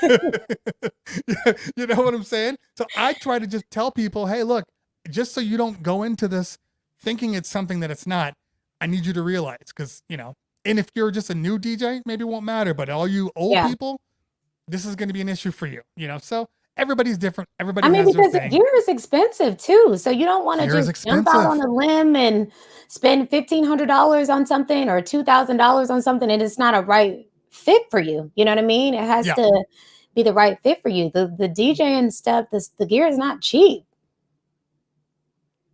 DJ Zammy just popped up and said, much respect to AK47. She went through so much. A person who will not be named said she is not talented. Look at AK47 now. She's blowing up and the other person is performing to an audience of one and not even relevant. This is a big day. Happy for my brother DJ Zammy. Shout out to my brother DJ Zammy. I see all you bullets in the chat. I can't be looking at the chat and look at the camera. So I see you guys. I appreciate you guys. Everything about AK47 is violence. Bullet gang, everything just says violence. Everything does. That's why I said don't judge a book by its cover. That's why it's good that I'm here. Thank you, CT. but real talk though, when I did hear of your name and you started popping up in my stream, this was before I even knew who you were. I thought you were a dude. I know. I thought you were a dude. Everybody thinks I'm a guy. Yeah. I know. I tried to change the writing, my name color to pink. So that would be like an indicator, but it still happens. It's okay. Yeah, I get it. Yeah. Like, hey, people still think I'm from Ohio, so it happens. Yes, they definitely do. All right. So, hey, I want to thank you for coming on the show today. Thank you. Absolutely amazing. DJ AK47 streams on Twitch. Mods, throw it in the chat one more time. She's on what, Tuesdays, Thursdays, and Sundays? Yep. Tuesdays, Thursdays, and Sundays, PM. Follow her. She does a dope show. She does a great time, and I'm a fan. Oh, thank you. Likewise. You are very welcome. You are very welcome. So now everybody's got the drama. They know the deal. So nobody will bring up anymore how I was weird. So I'm not weird. No, I'm it's just water me. under the bridge at this point. We're never going to speak of it again. Fair enough. Fair enough. All right, guys, put the emotes in the chat. Put the AK47 emotes in the chat. We're gonna sign off with her, and we'll start to raid somebody else. But honestly, a pleasure. We'll have to get you back on once because I Oh, I love would this love to be chat, back on. and we'll see you soon, girl. Thank you so much. right. Bye, everybody. Sure. All right, that was the real AK47. Again, super, super dope person, as you can see here. Really appreciate her. Get some music here. Really appreciate her for coming on. Absolutely amazing. And, you know, sometimes when I do these shows and I'm like, damn, it's been 3 hours. And I appreciate all of you guys for hanging out. 3 hours is a long time to be hanging out in somebody's stream. So thank you so much for doing that. We are definitely going to be setting up a raid. Yeah, you guys are welcome. Hey, look, I wanted AK47 on more than you did. So I appreciate that you guys support her because that's what it takes. We all have to support one another in order to build this thing up. Chris Cut, I want to get you on soon. And don't worry, you don't have to worry about profanity. So I want to get Chris Cut on soon. All right, let's see who we got on here. Let's see who we want to raid. Wait, JFB is on. We might have to raid JFB. If any real DJs are out there. Yeah, JFB might be the place. I don't know if I hit 25 yet. It won't update on my phone as far as oh, nope. 25,003. 25,003. Thank you guys so much for that. I appreciate you guys. Wow. To be honest with you, I never thought that I would ever hit 25K. I would have been happy with like 10. Like that was my main number. Like 10,000 and I'm good. At 25, that's absolutely insane. Absolutely insane. So I appreciate you guys. Thank you so much. Let's raid out to, let me see who else is on here. Who's Party Like a Mother?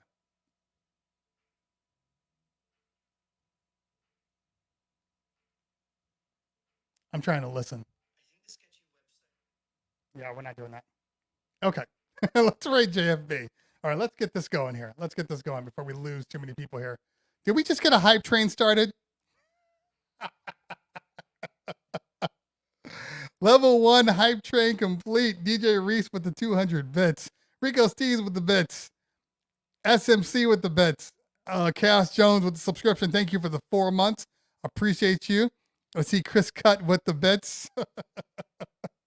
Chris Fader, good to see you, girl. Subscribing again. I appreciate that. Oh, you guys are killing it out there. All right, I guess we got to stick around for the hype train. We can't leave on the hype train. Raw DJs with the 100 bits. DJ T Diesel with the 100 bits. Let's try to get on the ones and twos.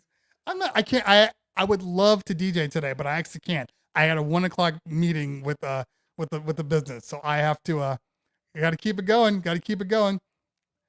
Illadelic Warrior 100 bits. RTX with the bits. Chris Cut with the sub to AK47. Thank you so much. Appreciate that. All right, we are at level 2, 72%. Let's go, let's go, let's go.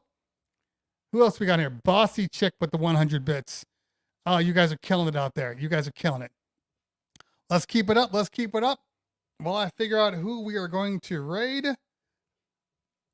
Rico Steez. You guys are coming in hot. Coming in hot. Speedy Gun with the 5 months. Hey, man, thank you so much. Appreciate you hanging out for so long. DJ Daja with 100 bits. We are at level 3. We are at level 3 hype train. Let's keep it going. Let's keep it going. Woo! You guys are killing it. All right, let's see who we got here.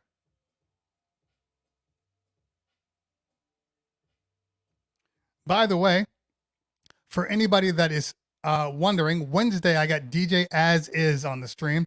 We're doing a very special thing with As Is and a couple other people, so it's going to be super dope. So make sure you're here Wednesday. That is Wednesday afternoon. That's 12 p.m. Pacific Standard Time, 3 p.m. Eastern. Make sure you're there for that. And then Thursday, and Vic Vaughn with the 100 bits. Thank you so much. Thursday we got 69 Beats DJ 69 Beats tone play extraordinaire there. I mean, he's ridiculous on the tone play. We're gonna have him do a live stream also, maybe a little demo for you guys, and it should be super dope. So thank you so much. As is a dope DJ. Yeah, he really is. You know, but he's definitely got a vibe to him. Warren 1969 with the 1 month sub. We're at level 3. Who else we got left in? 29%. 3 minutes to go. Let's keep it going. And one of my mods, maybe TDs or somebody, head over to JFB Scratch. See how long he's on.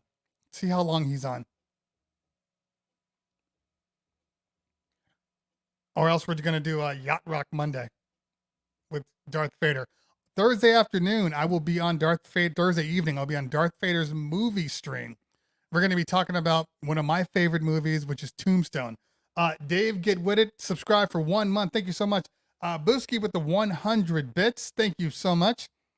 Keep it up. We have 66%. G Nice with the 200 bits. 2 minutes and 44 seconds left. Let's go. I want to thank AK47 for being on the stream today. She was super dope. To be honest with you, you never really know what you're going to get. In all honesty, on any stream that you do, I go into it not talking to anybody. So this is all completely new, completely fresh, 1-to-1.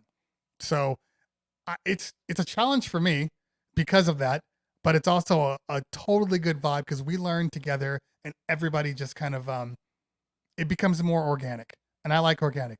I'm a lot like AK47. I like my things organic. So thank you so much for being on today. I've rated TLM before, Yang. I like to try to keep it different every so often. So I haven't rated JFB, so I was just curious if JFB, how long he's going to be on from this point on. But TLM is dope. And we might end up on TLM. Mike Feliciano knows. It really is. All right, where are we at? Level 3, we are at 67%. 1.5 minutes left. 1.5 minutes left. Can we get up to level 4?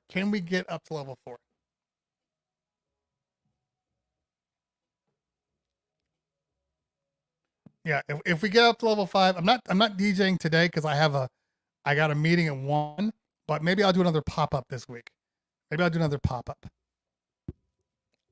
Lucrative, I did hit 25. Thank you, darling. Appreciate you. Yes, I hit 25 and couldn't be happier. All right, Black Dolls just gifted the 1-tier sub. We are at level 4. Thank you so much. SMC with the bits. And I just love the name Black Dolls, no matter what. I just love that. DJ SMC with the bets. Let's go. Level 3 complete. Obviously, we have to, I forgot you were there. You may go now. Oh, I'm sorry. I forgot you were there. You may go now. So many lines. So many heater lines. Level 4 just jumped to 83%. Black Dolls with the 5-piece. Hey, make sure that you give Black Dolls a thank you if you got anything from her today, because she's definitely taking care of you guys. So many messages coming through right now. All right, we are at level 4. I think we can get to level 5. 87%. We need background music. What, you need like hype background music? I don't have anything like that. Keep in mind that I have to keep this going clean. I got to keep this going clean because I'm not trying to get demonetized on the YouTube side, because they will demonetize you. Let's go.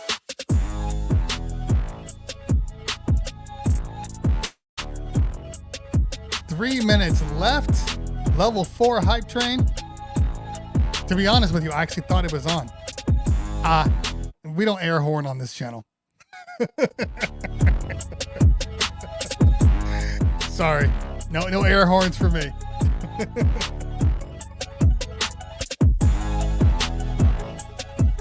All right. We're still stuck at 87%. Can we get to level 5? Can we get some more bits? Maybe one. I think that's like one sub. One sub and we are moved over. That's all it takes. Raw DJs with the 100 bits. Let's keep it going. Let's keep it going.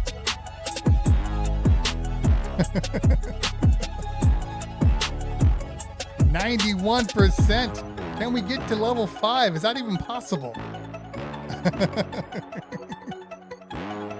It's like I can't leave until we get over this. You know that, right? Yeah, I know. I'm on the 1 p.m. too. I know. See, I would have been off by now, but I can't now.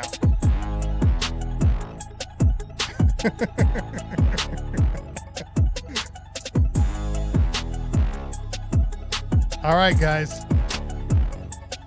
Chris Cut with the 100 bits. Fat Lat with the 100 bits. What a name, what a name. Fat Lat. All right, we are at 96%. I feel like you guys are doing it on purpose. DJ T Diesel with the gifted 1 month. FGK Girl with the 500 bits. Reese with the 500 bits. Warren with the subscription. Hey, level 4 complete. Now the question is, do I get off this stream?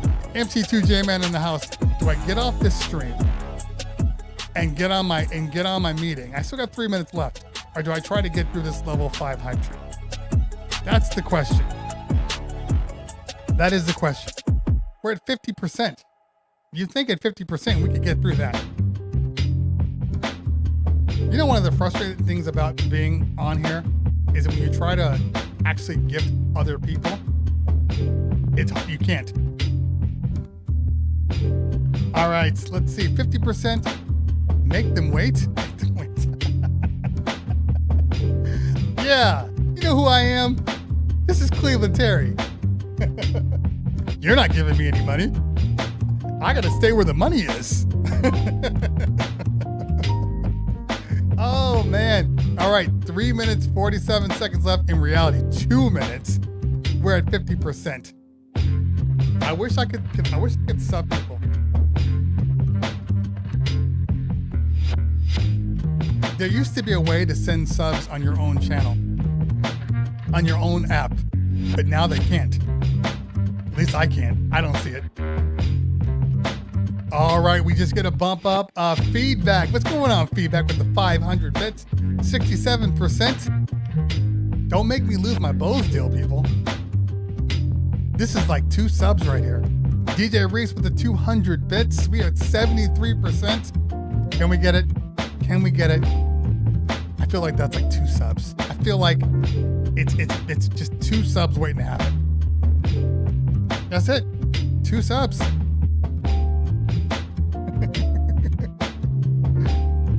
All right, and while we are waiting for those last 2 subs here, Jessica Mariah with the 1 month tier. See, like I said, 2 subs. We're at 90% now. 1 more sub takes us right over the top. That's all we need is 1 more sub in this hype train. You know, if you like the stream. I'm not saying do it because you don't like the stream. I'm just saying if you happen to like what I'm doing with the Wake Up in Cleveland show, bringing on people like AK47, you know, you would, you know, support the stream. I'm not telling you what to do or anything, but you know.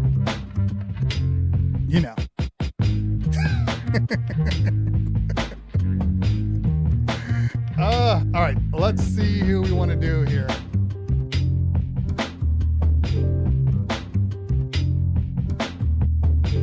All right.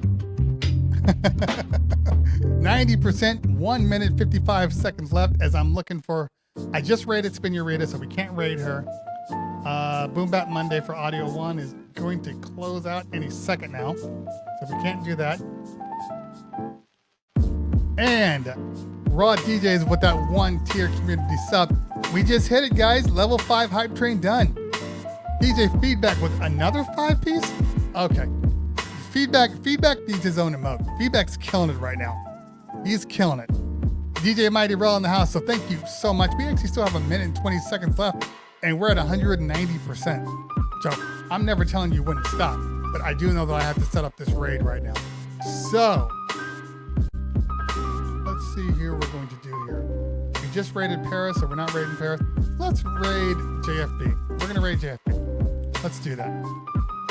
If you guys don't know who JFB is, he's like one of the dopest scratch DJs on the planet. He does, I think he's a DMC winner. He's just ridiculous. So we're going to start this raid and we're going to raid him.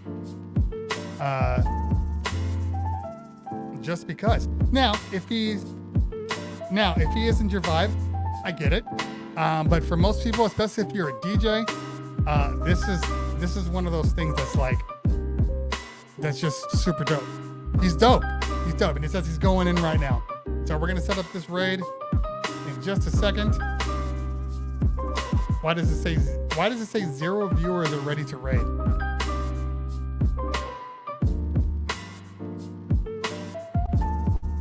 Maybe it has to wait until after the hype train ends. So we're going to see.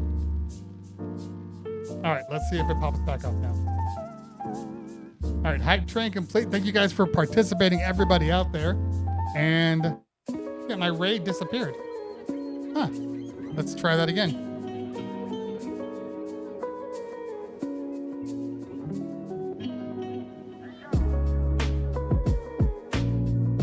It says 0 viewers are ready to raid. It won't let me raid out.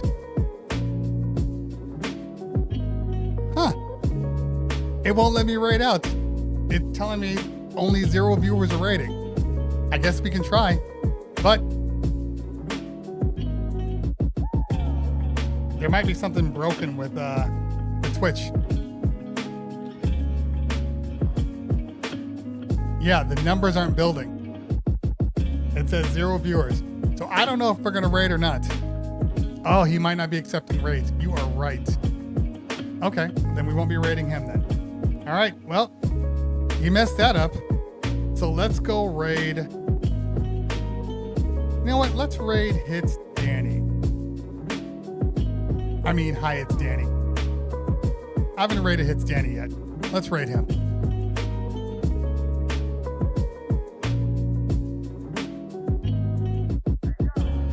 He's the lowest of the bunch.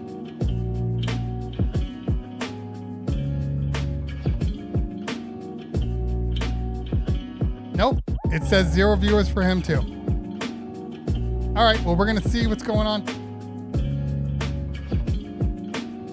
Yep, I think Red. Let me refresh real quick.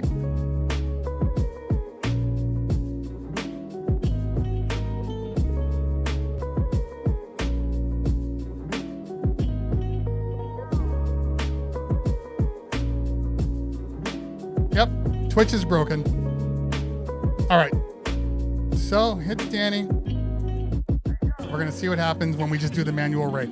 Hey, guys, don't say that I didn't try. So, we're going to raid. Hi, it's Danny. I am on a desktop computer, Rel. That's the first one I'm looking at. We're going to hit the raid, and if we go through, we go through. If not, we don't. So, thanks for hanging out, people. I appreciate you. We're going to start this raid because I'm 4 minutes late to my meeting. But it's okay. I'm famous. I'm kidding. All right.